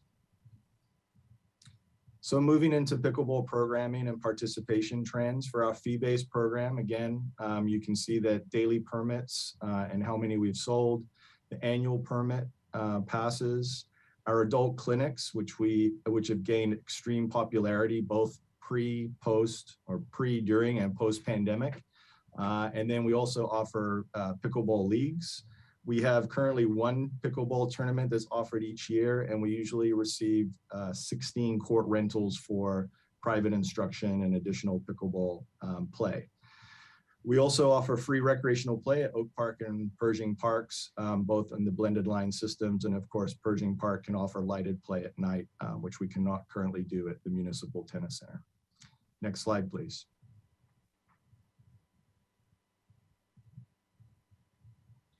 Try that again. Next slide, please. All right. So I just wanted to talk a little bit about pandemic response and trends. I think the commission is fully aware is when we entered into the pandemic, prior to the pandemic, I should say, all play at Municipal was drop-in, open play, or we had structured lessons and programming. When we entered the pandemic, under the local public health officer order, the first one that was a reopening order specifically called out tennis and pickleball as a safe activity or a business that could reopen. For the department to feel comfortable and meet all of the guidelines and health recommendations for opening safely, we researched and we looked into an advanced registration system called Sign Up Genius. We've provided you input and reports through the director's report over the last 2 years while we've been in the pandemic about the use of Sign Up Genius and how well it supported tennis and pickleball, and also all of the lap swimming that occurred at Los Baños Pool, which was also done through a similar Sign Up Genius model. Next slide, please. So just by way of introduction, I just wanted to show you, this is a landing page. We had different landing pages for each of our programs, but as you can see here, this is the landing page for Santa Barbara Municipal Tennis, and it also serves for pickleball. It provides a weekly schedule each week at 7 p.m. I can't remember the night. The next week opens up so people can go in and register for courts. And then we also are currently operating with a hybrid model, which also allows for open play. But this is the experience that somebody would be greeted with when they enter into the Sign Up Genius model. Next slide, please. So just some trends that we have observed, I think, in addition to the pandemic going longer than I think anybody anticipating, and then the variants. For tennis, we saw moderate increases for both daily and annual passes. And then for pickleball, we saw a significant increase for annual passes. We actually grew by over 300%. So we went from 227 annual pass holders to 950 pass holders. And off to the right there, you can see what the user would experience once they drill into the Sign Up Genius system in terms of how they would sign up and how they would facilitate that. Next slide, please. So a couple of comments on post-pandemic pickleball play. So as we started to emerge from the very first kind of reopening of the state, we came out of the all-in Sign Up Genius, everything being reserved. We did our first hybrid system where we had open court play on 4 days a week and reserve courts on 3 days a week. So that made all 12 courts available for open play, Mondays, Wednesdays, Fridays, and Sundays, and then all courts available Tuesdays, Thursdays, and Saturdays for reserve play. We also have conducted 3 surveys to date, both as we emerge from the pandemic and then since that time to continue to evaluate the reserved versus open play conversation. All of our surveys, we received over a 51% response rate. And I would say that, and when I looked back at the results and I re-verified today, I would say that the separation between people favoring open play or reserve play was anywhere between 1% and 5%. So there, you could almost make the case that 50% of the people want open play and 50% of the people want reserved play. Starting in September and continuing through today, we currently have a hybrid schedule that allows for 8 open courts and 4 reserved courts daily. So that's 7 days a week. And that's just during the morning times. I think as we go further into this discussion, the most peak time for pickleball play is between 8 a.m. and noon. And so that's where we see the highest demand for court use. We, as part of this hybrid schedule, also have reserved play at all other times that the facility is open. Next slide, please. So just a couple of things. The advanced court reservations, as I've mentioned in this presentation, they worked exceptionally well during the pandemic. I would make a couple of notes that a sign-up system is not common. I've spoken to the regional director or pickleball ambassador that supports California, Hawaii, and Arizona. He could only name 2 other facilities that operates a reservation system, and it's usually for high level or competitive play, not just for typical public drop-in type play. So I would add that. I would also say, as we've gone through the pandemic, as you've heard, many of our sports programs were not operated, and we chose to pause the after-school free sports program. So we've dedicated a lot of staff resources, primarily permanent employees, to be at the court and operate this system so that it works in the function that it does today. Many of the comments that you have received through your written communication, we've also heard through the 3 surveys.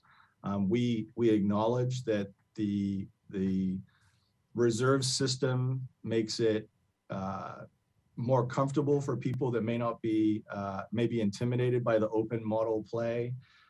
It also allows for people to play with friends or players of similar ability. And we've also heard that it's just helpful for people that have busy schedules or really need to know that when they show up, they have a court available for play. Some of the things that we have learned through the system configuration of Sign Up Genius is it does not always create equitable access. And I'll give you a good example. We did a 1-week snapshot in early January. 58% of the 347 court reservations through the system went to a user that had multiple court reservations, sometimes as many as 6. And often the players listed for the court reservation are the same individuals securing reservations for other days and times during the same week. So in essence, we have the same players playing daily at the same times or different times, and they also have the option to participate in open play if they cannot get a reservation. I would also note that of the 347 court reservations that go out per week, the majority are completed in less than 15 minutes, leading some to speculate that the system can be manipulated or benefits people or individuals with faster internet. And we did hear similar comments related to the internet and speed of internet, and even people hiring people to make reservations that were more technically savvy when we rolled out the Sign Up Genius system at the beginning of the pandemic, both at the pool and as part of the tennis.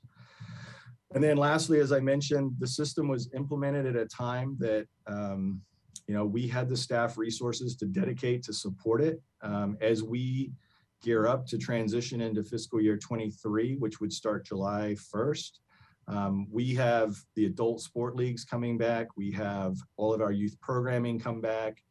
We do not and did not account for the amount of time that it takes for staff to manage the system on a weekly basis. We've determined that it's approximately 10 hours of dedicated time for a recreations coordinator to manage the system and make sure that we account for court rentals and other programmings and delays and tournaments and weather situations. So if you take that 10 hours and you multiply that out for the entire week, you're talking about 25% of a full-time employee's workload would be just continuing to manage this system. And that's something that as we return to normal operational levels, we just do not currently have a way to meet that need. Next slide, please. Just speaking to the facility management, the municipal tennis facility is open 365 days. Well, it's open 365 days a year from 7:45 to 6 p.m. Those hours do fluctuate as we go in and out of daylight savings time. The parking lot is open 359 days a year. So you can play on days when the facility is closed. You just cannot park in the parking lot because it requires us to open and close a gate. And we do try to give staff, 6 days of holiday time a year where they don't have to show up and open a facility. Currently, the facility management requires on-site staffing. So we manage permit verification and collection of daily fees as people enter the facility. So as they come in off of I think it's Park Lane. They're met by a monitor who collects their fees and verifies passes. The on-site staffing currently is made up of a rotation of our sports supervisor and our sports coordinator and a couple of hourly employees that also observe and facilitate programming. And then they also conduct and facility inspections and initiate repairs. Next slide, please. Just some of the budget information, and this is 2020, the current fiscal year's budget information, not what we're planning for moving forward. The total operating budget, which includes staffing, supplies, routine and planned maintenance, is slightly over $707,000. We generate $336,470 in revenues, and most of that the majority of that coming from programming at the Municipal Tennis Center. So that's permits, camps, clinics, tournaments, and rentals. That leaves this department subsidizing the remainder, which is about 52%. So as we plan for fiscal year 23, and we're acknowledging that there's a workload commitment we cannot meet with our current staffing levels, we do not want to continue to further subsidize programs there, but we're not prepared to take on 25% more workload at this point. And then I just wanted to talk briefly about public and private partnerships. When we started down this road with the pickleball group in 2014, I met with a group of 12 people. They put out taped blue lines, painter tape lines on one of our courts. We came back to commission in 2015 and we wanted to dedicate one tennis court to create 4 pickleball courts. The pickleball group came up and provided funding for interior fencing, which separates each of the courts into its individual play space, which actually improves playability and safety.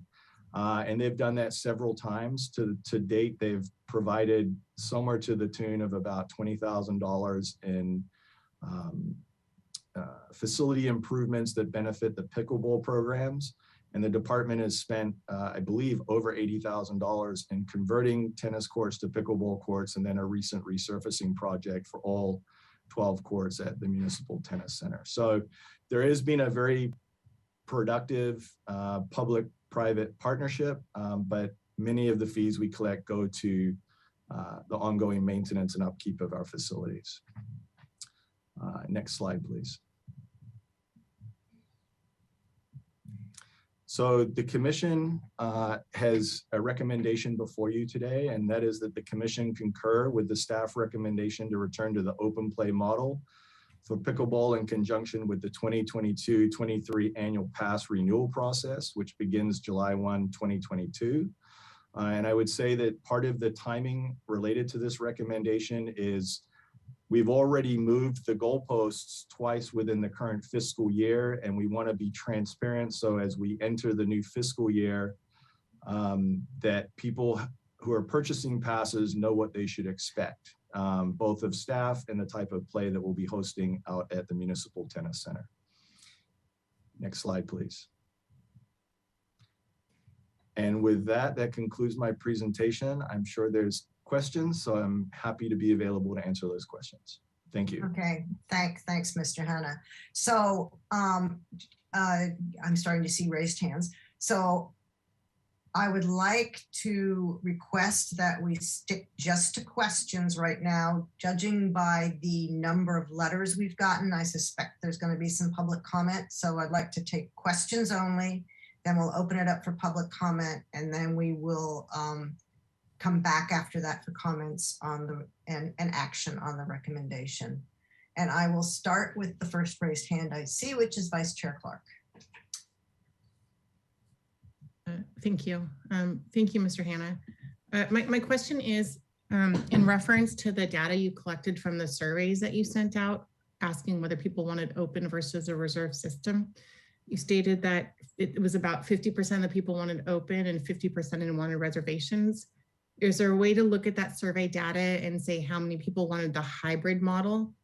Because it doesn't seem from the feedback we've gotten on the commission that it was black or white. It seemed like people wanted both. Did you have a question that elicited a response in that respect on the survey? Vice Chair Clark and Commissioners, hold up, I've got the survey data right here on the side. I believe when we went out and solicited the survey responses, we did just focus it down to an open play or reserve play question.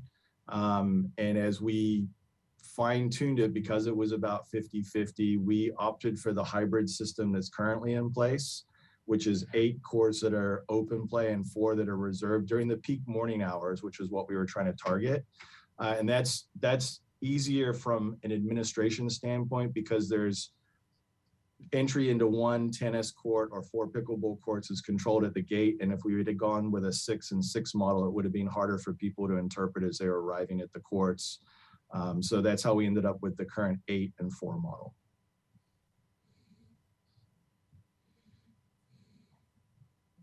Thank you. Are there any, Commissioner Longstreet? What are the annual fees for pickleball? The annual fee for a pickleball permit for an adult, it's $75, and for a senior, it's $70. Those are both the resident rates. And the pickleball revenue is about 50% of the total revenue generated that I referenced earlier in the budget slide. So the collection of all the daily and annual permit fees for pickleball and the other activities generate 50% of the revenue for the tennis budget. So right now, obviously the Sign Up Genius costs money. It costs money to monitor. But we don't charge for a reservation, do we? There's Commissioner Longstreet and Chair McGill. We currently do not charge. The reservation system is free. And right now the Sign Up Genius system is not configured in a way that could pass on a reservation fee to a player. It's not geared up to do that. It was just designed to basically be a reservation system for people that already hold a membership or a pass. Okay, because that's, you know, we've always had it in adult recreation that it is pay to play. And we do intend to recoup the costs of it because that's, you know, not able to be subsidized by the general fund. Are the current employment levels in all jobs right now, it's hard to hire anybody. Can we even hire people at this point to monitor? And what are the impacts of the salaries, the salary increases we're going to be facing, all the things that are happening in our next budget cycle? Commissioner Longstreet, Chair McGill, the hiring of hourly employees, whether it's for these monitors or across the division right now is, I'll be honest, is pretty dire. It's the worst I've experienced in my 29 years of working for the department. We have not even recovered to 25% of the staffing levels we had going into the pandemic. I think there's a combination of factors, one of them being the hourly salaries, and we are working on that and plan on bringing that to the commission as part of our budget presentation and what that cost would be. The current staffing levels, specifically related to operating the municipal tennis facility right now, we have one dedicated monitor that works 20 hours a week. We have another monitor that works 3 days a week. And then on the other days, it's our permanent staff, so our sports supervisor and coordinator that are either opening gates or closing gates. And to the best of their ability are monitoring and collecting fees, but they also have other duties that require them to be in the office and facilitate other job duties. I know from past experience, those other duties are going to escalate in the summer. Correct. We would anticipate all of everybody's responsibility increasing in the summer. And as I referenced earlier, because of the pandemic, we haven't been able to operate any of our adult sport leagues other than beach volleyball, and we actually paused our youth sports free program for elementary school children as part of the pandemic and as part of our budget reduction for the current fiscal year. And both of those are scheduled to return as part of fiscal year 23. Pre-pandemic, the only program I can think of that schedules is tea times at the golf course pre-pandemic. And that's run by a separate entity. And in fact, you know, that went out off our city control, I would say, what was that? 7 years ago. Is there any other program which we schedule sports activities like this? I mean, we don't schedule the tennis courts, right? You come and you use your permit and. Correct. So Commissioner Longstreet and Chair McGill, I want to make sure I define this because I want to make sure I don't leave anybody hanging. So the only other program that we facilitate a sign-up model for is the Arts and Crafts Show. We did that as part of the pandemic. We've always done it for the Saturday special shows. All of our other public programs are open to the public to show up and participate for a fee. We do schedule adult sport leagues, but we do that in a different way because we've got people paying for fees and we're scheduling city college facilities, for example. So we do scheduling for that, but we've always done that, and that's factored into the team fee that the leagues pay. Okay. Thank you very much. Okay, thanks, Commissioner Longstreet. I guess I have a question. I'm not seeing other raised hands, but I do have a question on the Sign Up Genius. I mean, the comment, there are two comments. One, it's not configured to be able to pass fees on to players, and the other, it's not configured to be able to manage an equitable reservation system with that one person can't get all the reservations, which if I was not that one person, I would find very annoying. Is it the case that does not exist out there? I mean, does that exist out there? Could it be done? Or is it just the case that it's just this particular software that can't do that? Chair McGill and commissioners, I don't have an answer for you, but I would say, and we're happy to explore other systems that may configure. There's a couple of things we have to consider. If it's collecting fees, how does that fee work into the city's financial system? So when we did the Perfect Mind rollout, that's one of the recreation and facility reservation software. It's one of the key things we have to establish up front is how that system is going to communicate with the city's financial system for the passing of the funds. I would say we have the ability to explore other systems, but I'm not sure that the administrative time that we would be spending managing a different system is any less of a demand on the staff. It might make the system more equitable, but we're still going to spend the same amount of time managing that system to keep it in place. Sure, yeah, and I was treating it completely separate from the staff issue thing. If you could magically solve that, is there a way to actually make the system work better, since the hybrid model, all things being equal, seems to make sense? Yeah, but all things are not equal. And I see Commissioner Leslie Buxton has a raised hand. Yes. Is there any staff cost for managing sign-up gene? Yes, if people just use the honor system? Meaning if people just like, oh, I signed up for this time and no one has to play bad cop and be like, no, you didn't.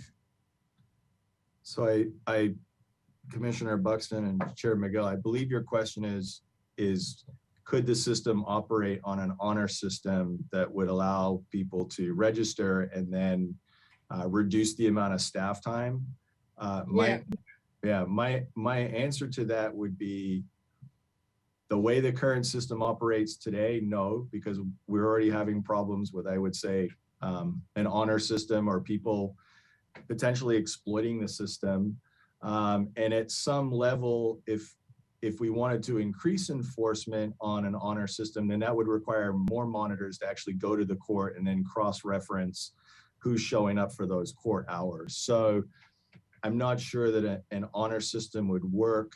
And if it did, it would probably create additional workload in terms of people showing up for their reserve time and then us cross-referencing them against the list. Okay. Chair Clark, may I interject for a moment, please? Some people may not have been in the meeting earlier and did not hear the announcement that the Q&A function is only being used for technical issues. No other questions will be addressed. Thank you. I don't see any of the raised hands, and I suspect we're going to have a fair amount of public comment, which is great. It just shows how passionate everybody is about this. So I would like to stop questions for now and take public comment, and then we will come back for comments and a motion on the recommendation. So I will turn it over to you, Ms. Navarez, to see if we have anybody wishing to speak, and we can work through the process. Yes, Chair McGill, we do have some hands raised, but I would like to read this announcement again for those who were not present earlier. Yes, anyone who would like to speak on this item, please raise your hand in the Zoom control panel. When I call on you, please unmute yourself and then speak for a maximum of 2 minutes. If you are having technical difficulties, please use the Q&A function to let staff know. Only questions regarding technical issues will be addressed. The first speaker we have is Craig Markson, and then afterwards Sue Irwin. Mr. Mark, I'm sorry. I was just going to say, before everybody gets started, just in the interest of giving everybody equal access to speaking, I will be holding to the 2-minute timeframes. Okay, Mr. Markson, go ahead and unmute yourself. You'll have 2 minutes. Okay, I'm just speaking to have the city continue to use the hybrid method, maybe changing the times for open play from 8:30 to 12:30 on all 12 courts, and again from 4:30 to closing, but keeping the reservation system as well. And there's several reasons to do this. Some people are taking lessons from the instructor of their choice, and they need to have a court reserved in order to take those lessons. Other people just want to go out there and practice their skills. They don't want to be in a situation where they're required basically to play competitive games, because that's how you deal with changing to other players. Also, because of the pandemic, there were many people who wanted to reserve a court so they knew who they were playing with. And they didn't want to necessarily play or have people on the court waiting who hadn't been fully vaccinated. Also, it's critical to accommodate people with compromised immune systems and other disabilities, where having the open play may prevent them from being able to play because they will feel rushed, or they don't want to play games because of their problems. The notion that more players can play during open play isn't true. A lot of people that reserve courts have 5 to 7 players so they can rotate in, and have rest during the time.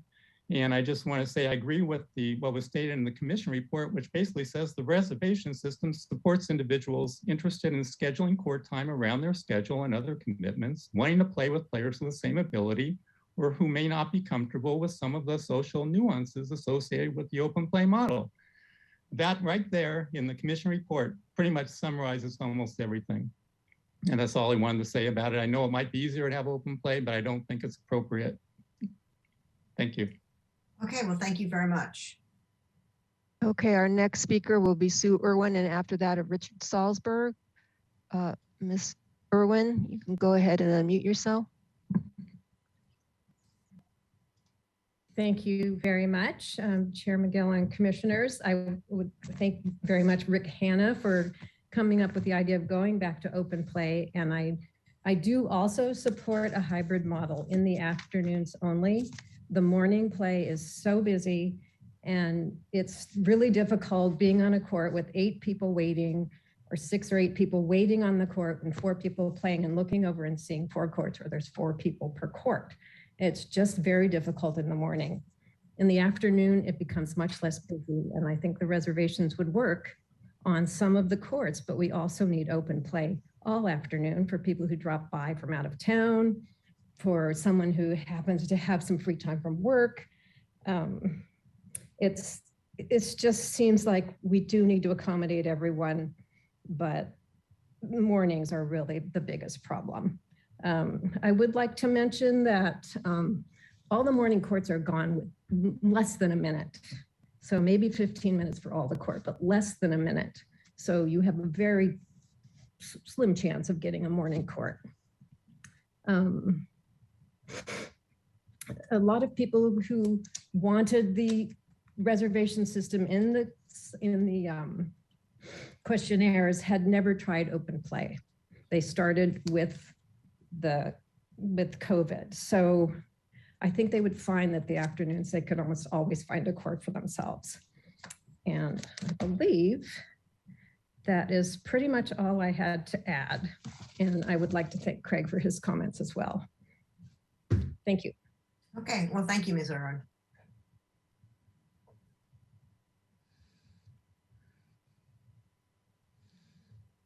Okay, Richard Salzberg. Mr. Salzberg, you may go ahead and speak with 2 minutes. You have 2 minutes to speak. Hello, this is Richard Salzberg. I'm Santa Barbara's pickleball ambassador, and I'd specifically like to address the Sign Up Genius program.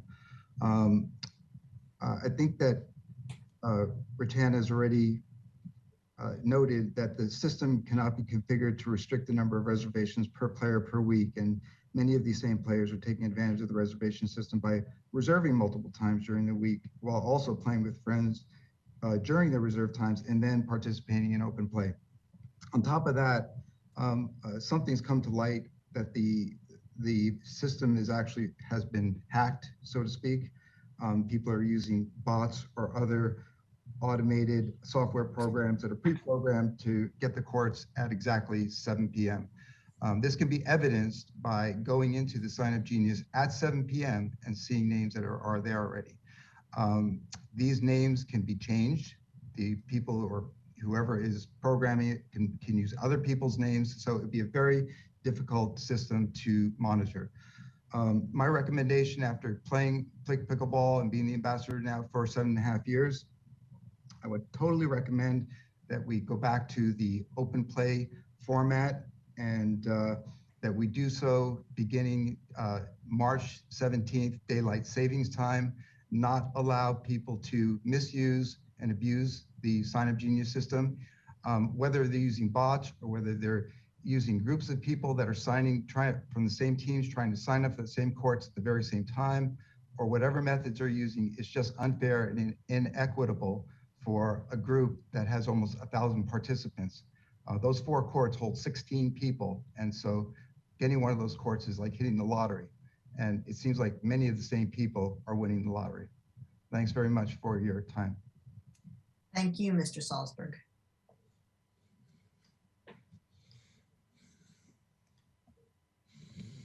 Okay, our next speaker is Ramzan Evazadeh. You will have,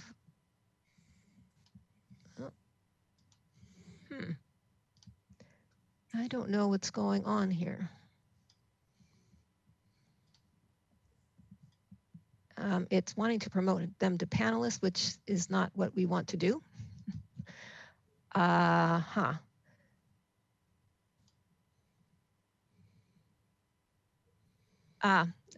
or Ms. Ram, you are using an older version of Zoom. Okay, so I will promote you to panelists briefly so you can go ahead and speak. You will have 2 minutes to speak.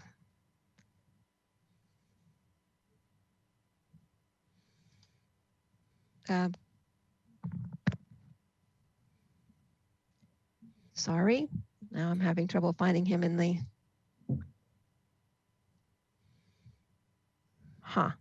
well, it looks like they are no longer on the meeting.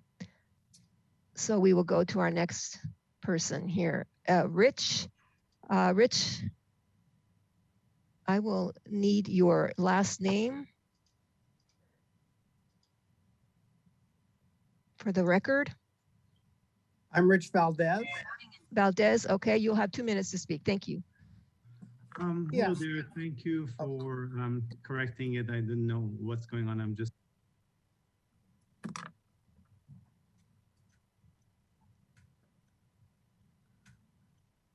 If I'm still on, Rich is still on. That was Rumson. And I guess he was trying to get on. Okay, I guess I'm unmuted. Sorry. Thank you. Thank you very much. And thank you for helping me with the technical issues. I'm also, I've been playing for only 4.5 months. I'm sorry, Ramzan. Yes. We'll have to, we have to mute you because we started with somebody else. I will unmute you as soon as you are able, we get to you, okay? After Rich Valdez, okay? Okay, thank you. Thank you. Go ahead, Rich. Yeah, hi. Just one quick off the subject of open court or not, the safety feature. There was a defibrillator once available to us players out on the tennis courts or pickleball courts. And now that we're not being monitored, at least Monday through Friday with somebody at the gate, I was just wondering how we get access to that defibrillator, or, you know, if there's an emergency, you know, we don't want any of those things. At any rate, my suggestion would be to go ahead and put the defibrillator on court 8 and lock it up somehow, and everybody would have a key or a combination lock or something.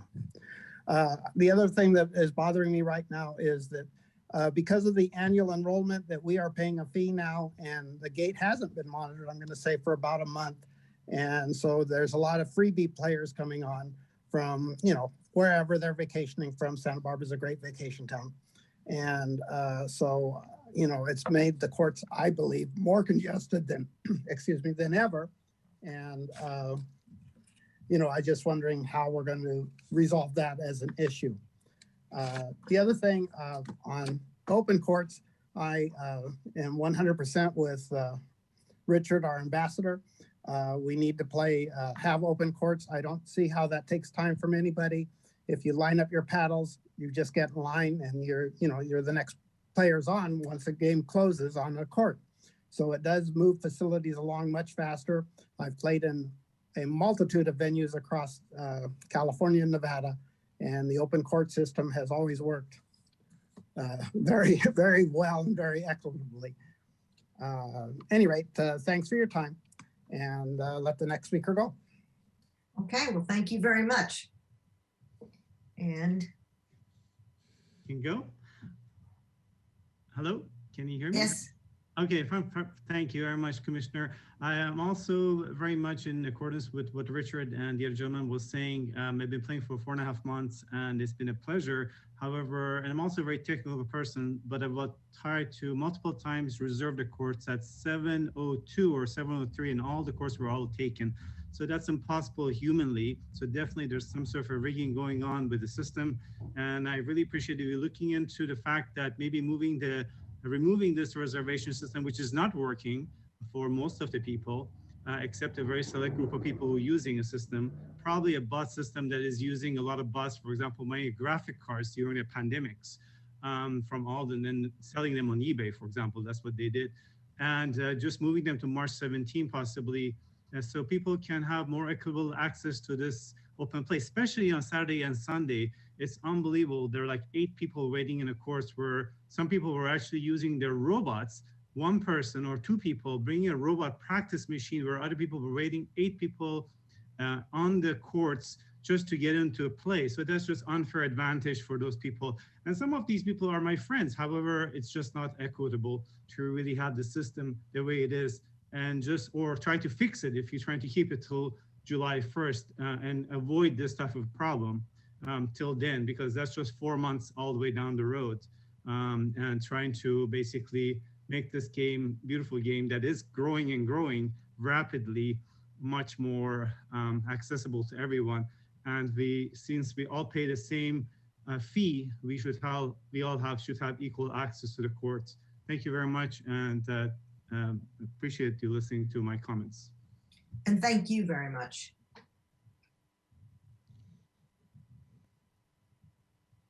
Next speaker is Nancy Kaplan. Nancy, you will have 2 minutes. If you unmute yourself. Okay. Unmute. Go ahead. Yes, there's a concern that the Pickleball Association, the group that they spoke about, which I helped work with, is making decisions, and they are not polling us to make these decisions. There's a small group that are doing so, and these pass holders do not know who's on this board, when these meetings are being held, or the agendas. And they don't really represent us because they don't contact us for any decisions. So they have decided that they're going to put up these paddle racks on every 4 courts, and the 4 courts share only 1 entryway. And this means 3 courts of players will continually walk through the court with 1 door. And the area outside by the proposed paddle racks has minimal space, so players will congregate with little ability to social distance. Players, vaccinated or non-vaccinated, will all be put together because their paddles are all lined up together. And this will not allow any social distancing from non-vaccinated players. COVID's not over, and we still need to be able to have social distancing. So I'm hoping the commission does not decide to do the paddle rack on the courts. And also, you know, the city was on top of social distancing with the Sign Up Genius. However, as you've heard, only a few select can navigate the program. I happen to be one of them. I have to do it within 2 seconds. And if I do it within 2 seconds, I'm able to get a court. How many people can dedicate every night at 7 o'clock and do it within 2 seconds? It's just not fair. And especially when you're not computer savvy. So I'm asking you to please stop that Sign Up Genius as soon as possible. And please don't put in the paddle racks, as they're not going to help us with social distancing in any way. Thank you. Okay, thank you, Ms. Kaplan.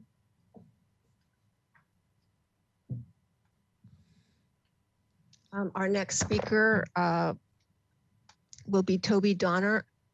After that, Janet Colby and Ms. Karen Frickland. You sent a question. Your hand had been raised previously, and I asked you to raise it again because it is not up. But if you are having difficulties, I will go ahead and call on you, even if your hand is not raised. But next, we have Toby Donner. Oh, good evening. I wanted to thank Rich for his presentation. And I also wanted to circle back about a few things that were stated this evening. I absolutely agree with most of what Craig stated in terms of the considerations for those of us who really want to play in a smaller group. I am with my 93-year-old mother, and I'm always concerned about COVID. It hasn't gone away. I come from Seattle, and we do a sign-up system, which is successful. So I'm hoping that we can come to some kind of an understanding about a hybrid system. And Rich brought up the fact that we could possibly look into a different program. If I personally have not experienced the kind of inequity about Sign Up Genius, I seem to be able to get courts, but you know, I'm there at 7 o'clock and it's not been a problem. I think the congestion that's going to take place when 4 people at a time are going to come to a court, open court, think that they're going to play, they're going to stand around, they're going to monitor where they can walk onto a court. It's going to be complete chaos. And there's a lot of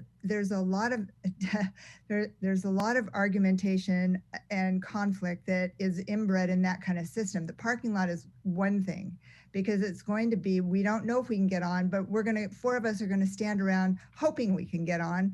And then we're going to be, again, like Nancy was just describing, in groups of people, which I still don't feel is safe to, personally is safe to be in. So I hear what people are saying about the Sign Up Genius. I haven't experienced it. I hope that there would be some better equity in that for everybody if that is the case. But I'm going to plead for some sort of a hybrid situation so that we still can maintain some reservations. And I just hope that you will consider that as an option. And thanks for your time. Thank you very much, Ms. Donner.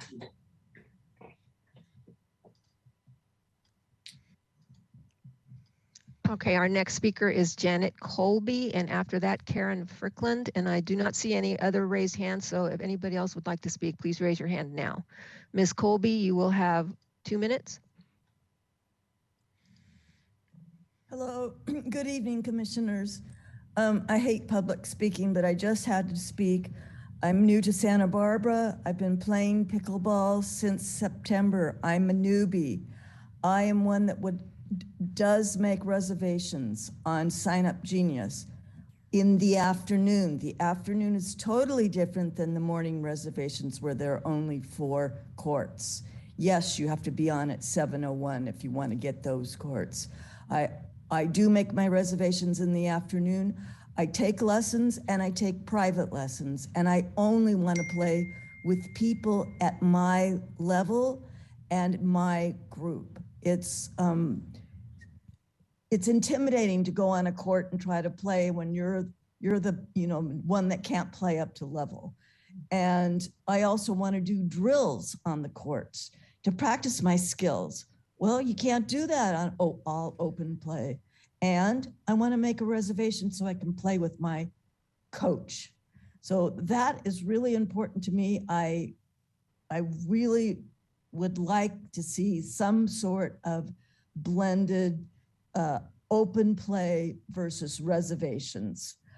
I think that would work. I would hope the commissioners would just look into it. And I don't mind paying to make a reservation. I also don't mind paying more money for my membership if that helps with getting a new employee. Thank you for allowing me to speak. Good evening. Well, thank you very much, and welcome to Santa Barbara, and nice ribbons on your dog. Our next speaker is Karen Frickland, and then Diana Andonian. Ms. Frickland, you have 2 minutes.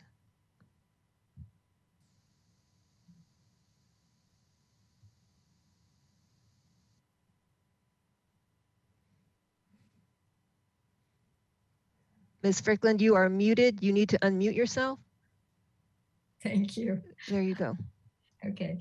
My husband and I would like to keep the hybrid system. We play pickleball in the afternoons. In the mornings, the Sign Up Genius has not been a problem with us, or the afternoons especially are much easier. We believe that it's been working fine, and that with the problem with going in and open play, a lot of times when I've gone in, people are more advanced and they do actually are saying, no, you can't come in, or they don't want to play with you, or they've got their group in open play and they don't want you to play. That's a big problem. And you want to play with somebody that's at your level. So if you can make a reservation, then you can play with somebody that's at your level. So that's very important to us.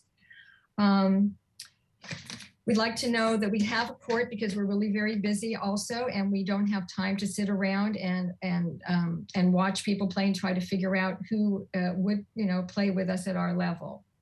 So we believe the hybrid is fair and it's a compromise. We get both. We get some people that want reserve. It's 50-50 anyhow, so I don't know why we can't keep it. And if you need to maybe up the fees to hire somebody else, or I've been in business for 46 years. I can find somebody or I'll volunteer. We can get some volunteers to see if there's another system out there. That's also a possibility. And I think people would pay a little bit more to be able to have some more help. It is very popular and it's very different than when it first started. And there should be more money because we're all paying 900 people, whatever, are paying to play this game. And I think it's more equitable to have the hybrid system. Thank you. Thank you, Ms. Kirkland. Okay, our next speaker will be, one moment, Diana Andonian, and then our final speaker is Leslie Thomas. Ms. Andonian, you may go ahead and mute yourself. You have 2 minutes. Hi, thank you, everyone. And I wanted to, is it going? Yes, we can hear you. Okay. I agree with everything that Richard said. I'm actually the president of the board of the Santa Barbara Pickleball Incorporated, which we set up several years ago. I just wanted to clarify a few things. We do not make decisions without people's input. We have mostly been channeling it through Richard because he's our ambassador, that if we have a request and he works with the Parks and Rec Department, it's not like we're making decisions and just throwing them out there and making everyone do what we say. I would like to, I've played all over California, and the paddle racks, the way that they work and some of the things that people are concerned about, you have 4 people that want to play together. You put your paddles in to all the same color, 4 slots, all the same color. And then when a court comes up, you do go play together. I have personally felt that the way we're doing it now, where you go sit on the bench and wait for the court, is worse for COVID because you're sitting next to someone else on the bench, where you could be outside the gate and spread out. You can bring your own chair. There are some benches out there. There's picnic tables, just, you know, spread out. And if we had 3 sets of them, that makes it even more spread out. So, and the paddle system is everywhere else in California and it works. There must be a reason why it works. And I think, you know, we should at least try it. And anyways, that's basically what I wanted to say. Thank you very much for letting me speak. Thank you very much, Ms. Andonian. Okay, our final speaker is Leslie Thomas. Ms. Thomas, go ahead and unmute yourself. You'll have 2 minutes. Thank you. Can you hear me? Yes. Okay. Let me just state that the basic problem is that we do not have enough pickleball courts. And that is probably the overriding issue. And we understand that it is likely we may not be seeing more courts in the near future. So we have to work with what we have at Muni. Just a quick, it's a digression to talk about the paddle rack system because that assumes open play. But let me just say that given the stacked courts, there's going to be a lot of walking through courts right now. Whereas if you sit on a court, you're already on the court you want to be on.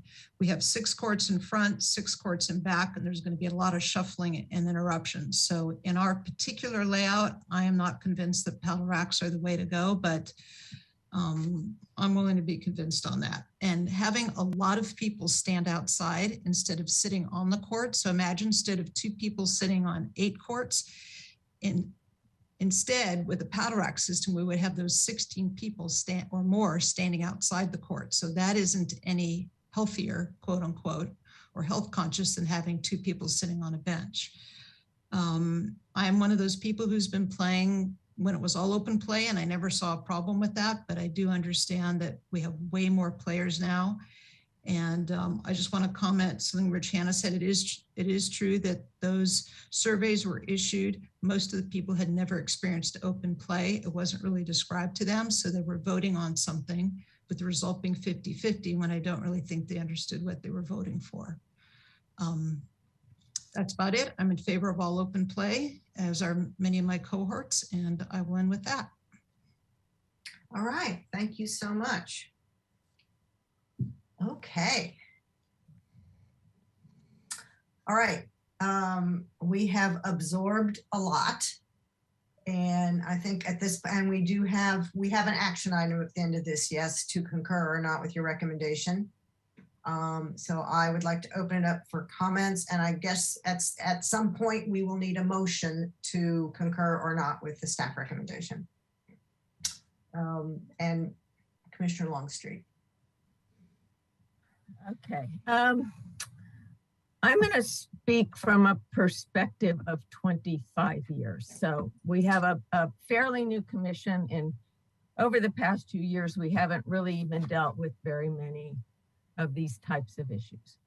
But the first thing I'm going to say is we are a public facility to provide recreation for all. We're not a country club.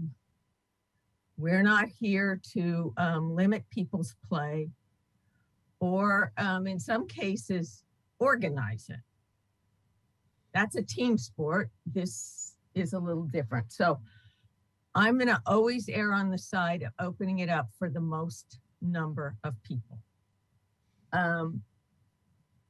We heard a lot, and it was interesting to me that how much it came out 50-50 tonight.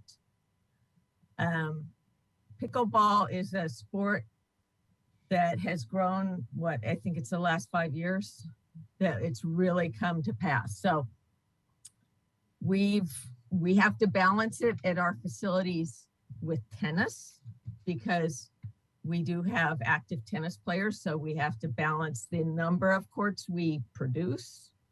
We are not going to meet everyone's needs.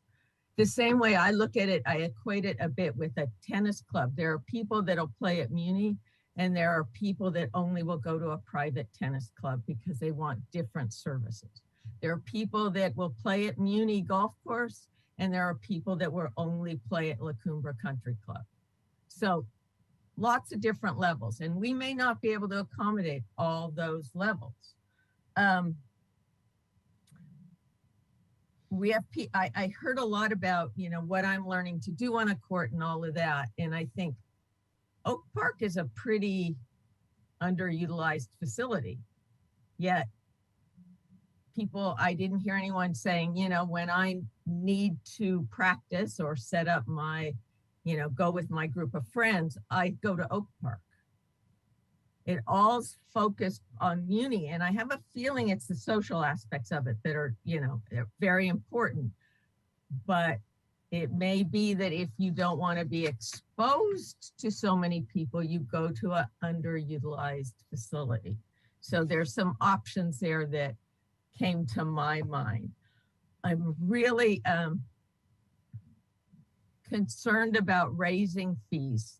I know we have to recoup what we recoup, but what about the people who, the seniors on fixed income that might want to play this sport that we don't want to meet people's, we don't want to exclude people. That's all I'll say about it. We need to keep our fees as reasonable as we can to serve the most number of people. Sign Up Genius is also used at things like the arts and crafts show. And I'm a little concerned because, we're in the midst of some issues with the arts and crafts show where because of history, we run it. We do not want to run the pickleball leagues, so we have to be careful about stepping a little bit back from that and making sure that what we're providing is the facility for people to play, because that's what we can do. The budget in the next few years is not going to get better and better. We know that. I mean, I'm sure most of us watch City Council and have been aware of what's coming down the pike. So I am leery to commit more staff time to one specific item when we know coming up we're going to be reopening summer camps for kids and things that are equally as important. I'm not going to put a weight and say one is more important than the other, but they all deserve the same weight. So as we make this decision, we need to be considerate of the staff time, because that's budget, and also the fairness of play for everyone. we're coming out of the pandemic. We might not be able to quell everyone's fears about being in groups. We just might not. But I am inclined to go to open play. It worked before. It can work again. If you want to, you know, meet with your specific group and not join in play with others, Oak Park, Pershing Park later in the afternoon, there's other spots you could go to do that. So that's my immediate thoughts on this. Okay, thank you. Commissioner Aldana. Yeah, I just have a question on the sign up genius. Is there any way to fix or enhance it? This would go to city staff. Commissioner Aldana and Chair McGill, my background is not in information technology. I'm not a computer tech person. I would need to explore that. Many of the things that I've heard tonight that are being spoken about, whether there's bots controlling the system or there's other ways to enhance the system or look at other systems, I don't have that answer for you right now. It's certainly something staff can continue to look at, but I think really what we're looking at here is a staff management time and effort to whatever system we do, and without knowing what other systems are out there, how they function, I couldn't speak to how we could fix the current Sign Up Genius system. I know right now it does not facilitate the collection of a fee or a payment, and that opens up an entire discussion about how that system then interacts with the city's financial system. So I'm not prepared to answer that at any sort of level of detail. Sorry. Got it. Okay, thank you. Okay, so I'm not seeing, okay, Chair Clark, Vice Chair Clark. Hi, everything that Commissioner Longstreet really resonated with me. I read all of the emails that were sent to us, and I could see each side of the story. Open play is not equitable. Reservation system is not equitable. But I found it really telling that someone from the pickleball community who utilizes a reservation system very successfully stated in public comment tonight that she found the system inequitable as well. I feel like we need to try to make this is like Commissioner Longstreet said, it's a public facility. We need to open play to as many people as we can. And I think the reservation system is excluding some people. And again, we have to be fiscally responsible. We can't support the reservation system at this time. We just can't do it. In the future, maybe we can find a successful hybrid system, but I don't think we're there right now. Okay, thank you.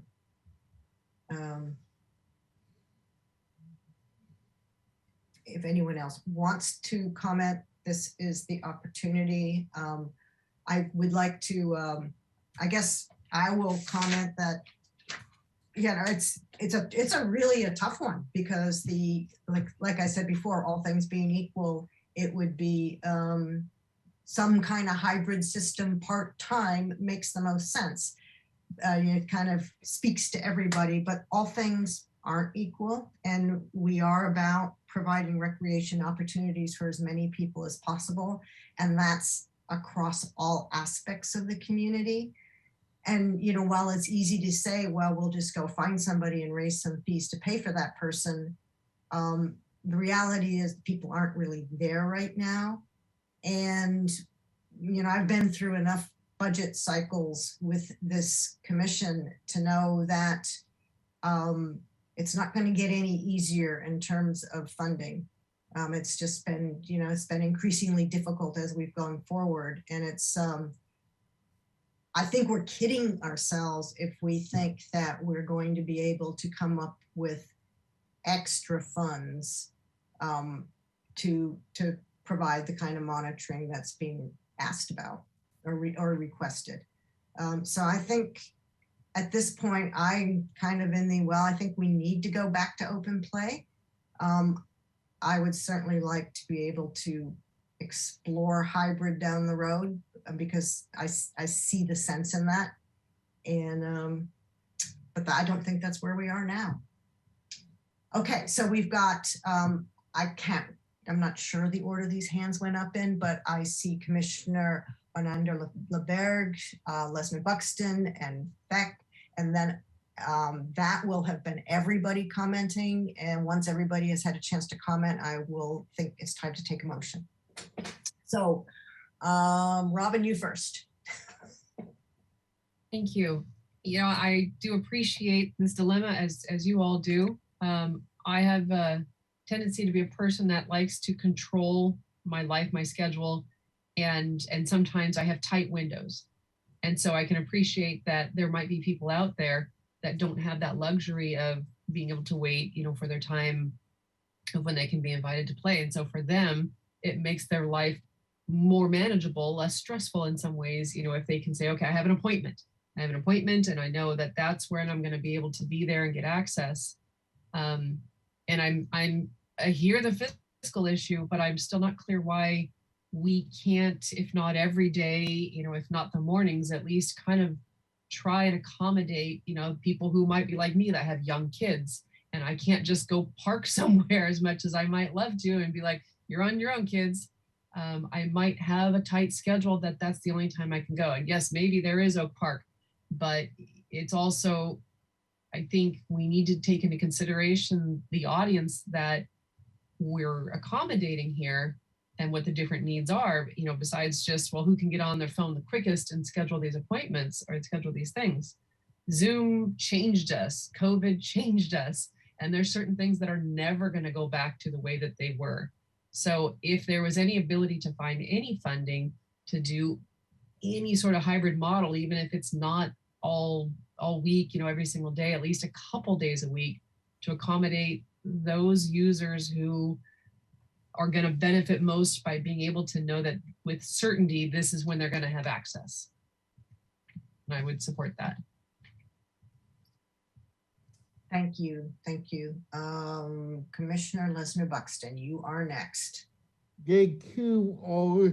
And I really enjoyed the Commissioner Young Street laying out that it's a public facility, and I'm inclined to support open play. I just want to make sure staff is aware there is people with disabilities in the community who might, for whatever reason, need a certain time to play, whether it's in the morning, the kids wait around for a court, they are couple days where the kids be in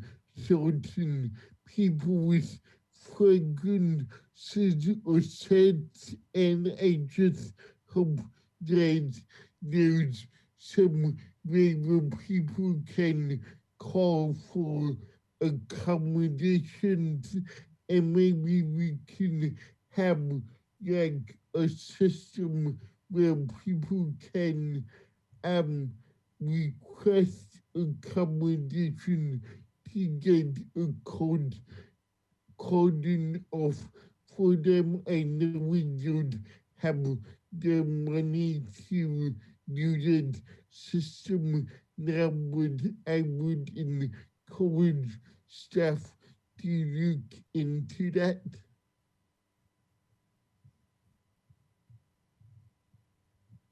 Thank you.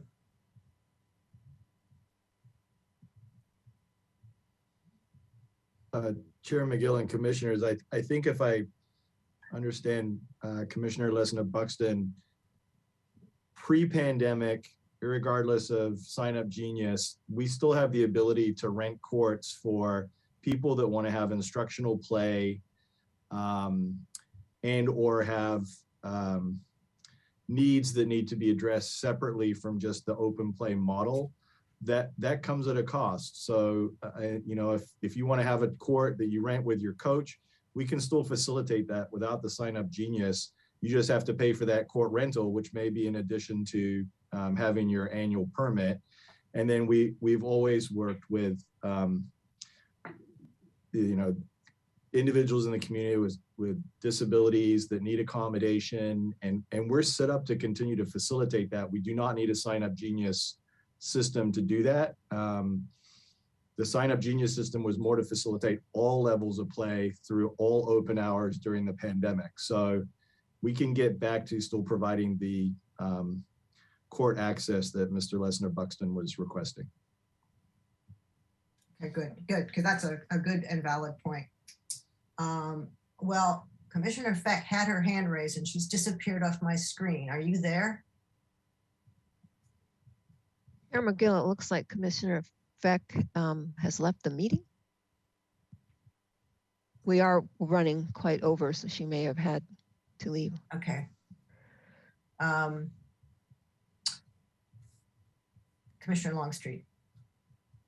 Prepared to make a motion if we're at that point. Yeah, I think we are. I'm prepared to make the motion that we concur with the staff recommendation to return to open play model for pickleball in conjunction with the 2022-23 annual pass renewal process beginning July 1st, 2022. I'll second. Okay. I think we've had a lot of discussion, so unless somebody has a burning need to get in a last word, I think I will move straight to a vote. Vice Chair Clark.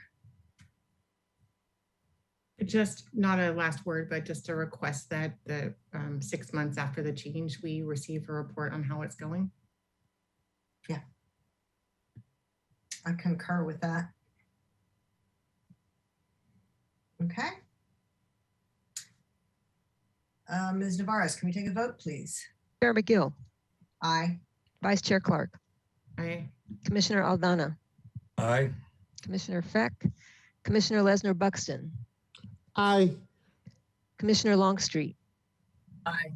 Commissioner Unender LaBerge. Aye. Okay, thank you very much. And thank you very much for that presentation, Mr. Hanna. It's obviously obvious you're on to something with this, with this much passion.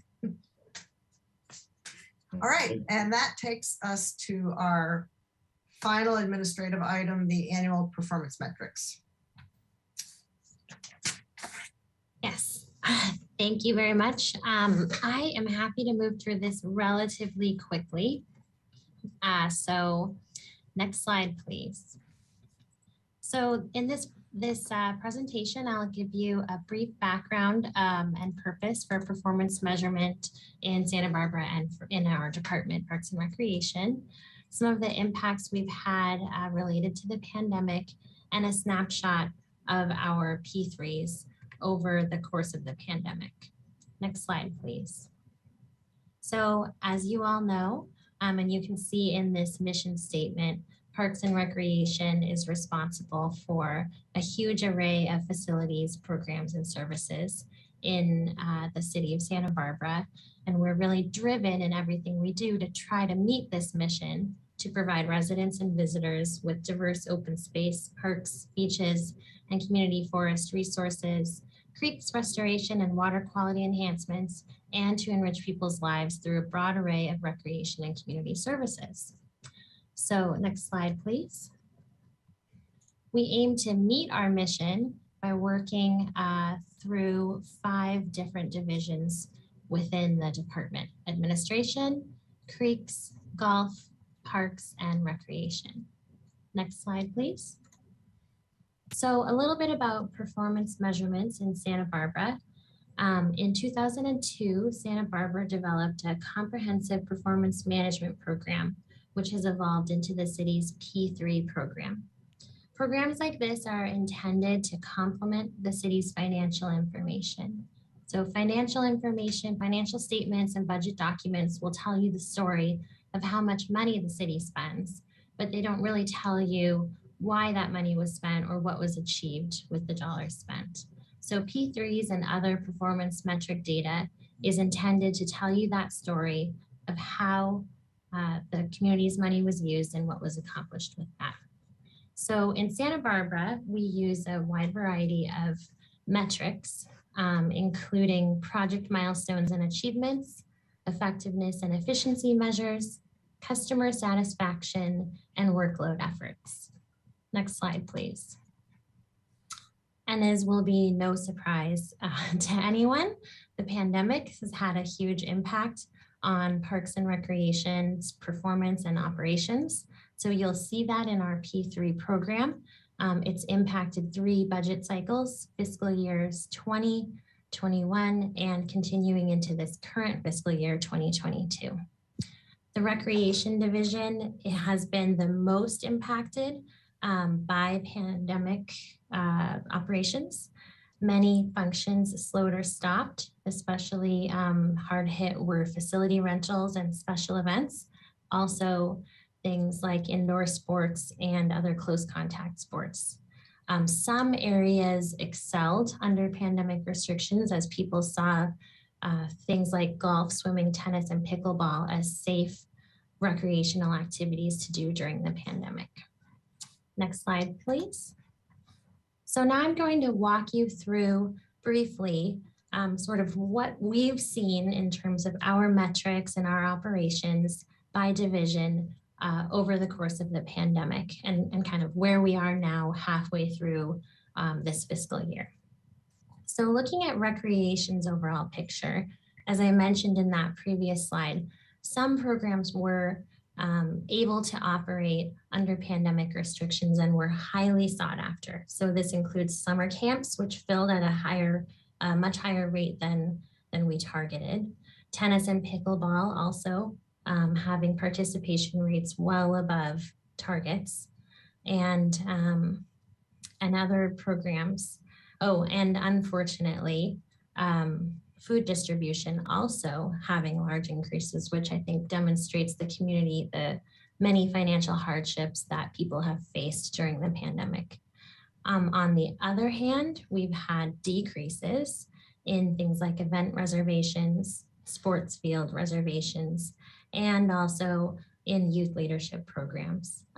Now that we're coming back into being able to have normal operations for youth leadership programs, and they're able to meet more in person and do events in person, we're seeing those program participation rates increase again. Next slide, please. Taking a look at creeks, due to a variety of factors, some of the capital project timelines that they've had for various projects were delayed. This includes Bonnet Park, as well as the water quality improvement and wetland restoration project at the Andre Clark Brood Refuge. And the Creeks Division was quick to switch over to virtual events and outreach during the pandemic. So they continued to provide their programs throughout the pandemic, but virtually. It's only been in the last few months that they've started to switch back to in-person programming. And we anticipate that next year will be a resumption of kind of normal operations. One of their larger programs, the Clean Water Business Program, was completely suspended during the height of the pandemic, but has since come back into normal operations. And throughout the year, pandemic or no, the Creeks Division monitors and tests water quality and the health of our waterways, day in, day out. And they've met or exceeded targets for those tasks throughout the pandemic. Moving on to golf. As I think many of you know from having listened to budget discussions last year, the golf course has done better than anyone could have ever expected. And we had essentially a 40% increase in paid rounds between fiscal years 20 and 21, with this year continuing to be strong in paid rounds. Just like I mentioned in Creeks, there were capital project delays at the golf course as well. However, they were able to complete several projects, and we've got more in the works, including the chemical storage building being completed and a bunker project in process. And tied closely to the the first metric here, paid rounds, our golf course revenues earned per round has been above target and looks to stay that way in this fiscal year. Next slide, please. Administration, just as you saw in the golf course, or in golf and in Creeks, capital projects have been impacted by the pandemic, and several projects were delayed. However, we were able to complete a variety of projects, some of which I've thrown up on this slide, including the phase 1 of the Louise Lowry Davis Center renovation, Mackenzie Park restroom renovation, and preliminary design for Dwight Murphy Fields. We also were able to, we're fortunate enough to receive about $1.14 million in grant funding. That's in fiscal year 2021. And the last division is parks. Our cost of service was lower than targeted, and this relates, kind of ties back to what Rich mentioned about recreation, that we've had quite a lot of vacancy throughout the pandemic across our department. Parks, you know, staffing cost is the largest expense that we have in parks. And so when we have vacancies, we're going to have a lower cost of service. Luckily, we've been able to fill quite a lot of those vacant positions in this fiscal year. So we anticipate that as we move into next fiscal year, we will be close to full staffing in our normal operations. While we have had a lot of vacancy, we have been able to respond to service requests in both forestry and park maintenance on target. And we were able to renovate a much larger amount of planter beds than is our normal goal, with over 8,000 square feet of planter beds renovated. We were also on target for street tree maintenance and slightly below that for park tree maintenance. However, I'll caveat that by saying that we aimed to tackle some of our biggest, oldest, and most complex park trees for maintenance. So it takes longer to do maintenance on larger trees, and that's what we aimed for. So even though we didn't hit that target, we actually kind of made that decision intentionally so that we could tackle the large trees in the last year. So next slide. That wraps up my presentation. I wanted to keep it relatively brief and just give you a quick overview of the P3 program and our performance metrics and what we do to track performance in the department. So I'm happy to answer any questions. Thank you, Ms. LeBlanc. Vice Chair Clark. I was just curious as to whether the P3 metrics are put on the city website for people who want to look and see what you've accomplished, what we've accomplished, how well you've done. Yeah, so as one of the newer people in the department, I might ask if Rich or Jill can pop in, because my understanding was that it is public information, but I was really having trouble finding it when I was preparing this report. So I'd also be happy to do a little research and get back to you next month. So Chair McGill and Commissioners, yes, it is on the city's website. It's published as part of our budget process. We also maintain an access database internally, and we have to report out our P3s every 6 months. So we do a mid-year report and a year-end report. So the data that Ms. LeBlanc was referring to came from our internal reporting that we provide to the city administrator's office. The staff report that you have kind of gives you a bit of a blend, because we've been in a quote unquote quote pandemic for 2 years, but we've straddled a couple of fiscal years. And so some of the data sort of is the tail end of fiscal year 20. Fiscal year 21 was really the tough year. We're now in 22. It hasn't been as a return to normal year as we anticipated, although hopefully this spring will play forward. And it really just exemplifies how we've tried to manage under the pandemic, and things that have been able to continue, things that have been slowed as a result of a variety of factors beyond our control. And then of course, like so many organizations, tremendous challenges with staffing and also, you know, people needing to take care of their families during the pandemic. Great, thanks. Thanks, Director Zachary. Commissioner Aldana. Yes, I believe you mentioned that you were on track with the street trees. And I'm just curious, what does that consist of? How many trees means on track? So I can pull up specific numbers if you give me just a minute, but that generally is our pruning program. So we aim to prune, it's somewhere between 1,000 and 2,000 trees each year in the street tree system. And give me just a minute and I will get you the exact number if you're interested. Yes, thank you.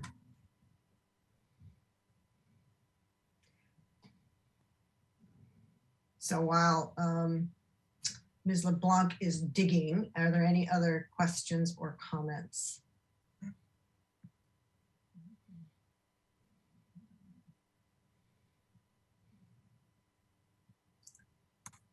I misspoke, actually. It's about 1,000 each quarter. So we aim to do about 4,000 street trees getting kind of serviced per year.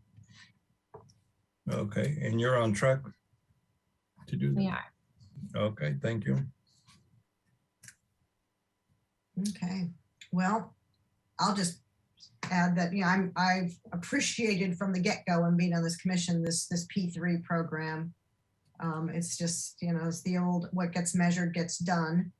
And it's, you know, it's a good program. My only, and I'm going to be preaching to the choir here, is that you look at the staffing and look at the trying to ramp up recreation, and we all know what happens as we go into budget cycles. It's budgets are created from not from where you were 5 years ago or 3 years ago or 2 years ago, but from where you are now. And I think it's all of us going into the budget cycle and supporting the department. It's going to be making sure the numbers that we've been living with don't become the new normal, that it doesn't get normalized as the way things are. And hopefully the P3 metrics can help us with that.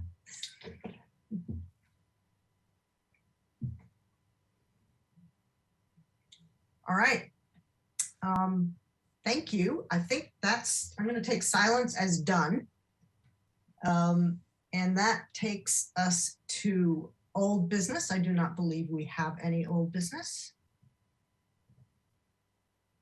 And I do not believe we have any new business.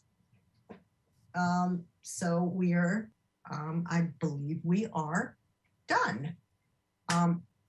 So we can adjourn. I would say it's been a bit of a marathon, but we had a big agenda this month. Commissioner, Chair McGill, Commissioner Feck has her hand raised. Oh, I'm sorry, I didn't see it. I'm sorry. Oh, okay. I apologize. My internet went out, and so I disappeared for a second. May I ask what the outcome of the pickleball thing was? I missed the whole end of that discussion. Well, yes, I was calling on you just as you were disappearing. I know, I'm so sorry. We joys of technology, yeah. Yes, well, you know, yes. Hopefully soon.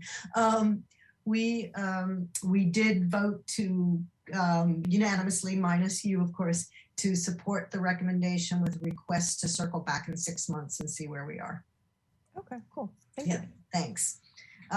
Anyways, do want to thank everybody for their energy and really efficiency. I mean, we got through a really long and a long agenda with a higher than average amount of public engagement, which is a good thing. So with that, I will say good night. Good night. Thank you. Thank you. Night. Okay.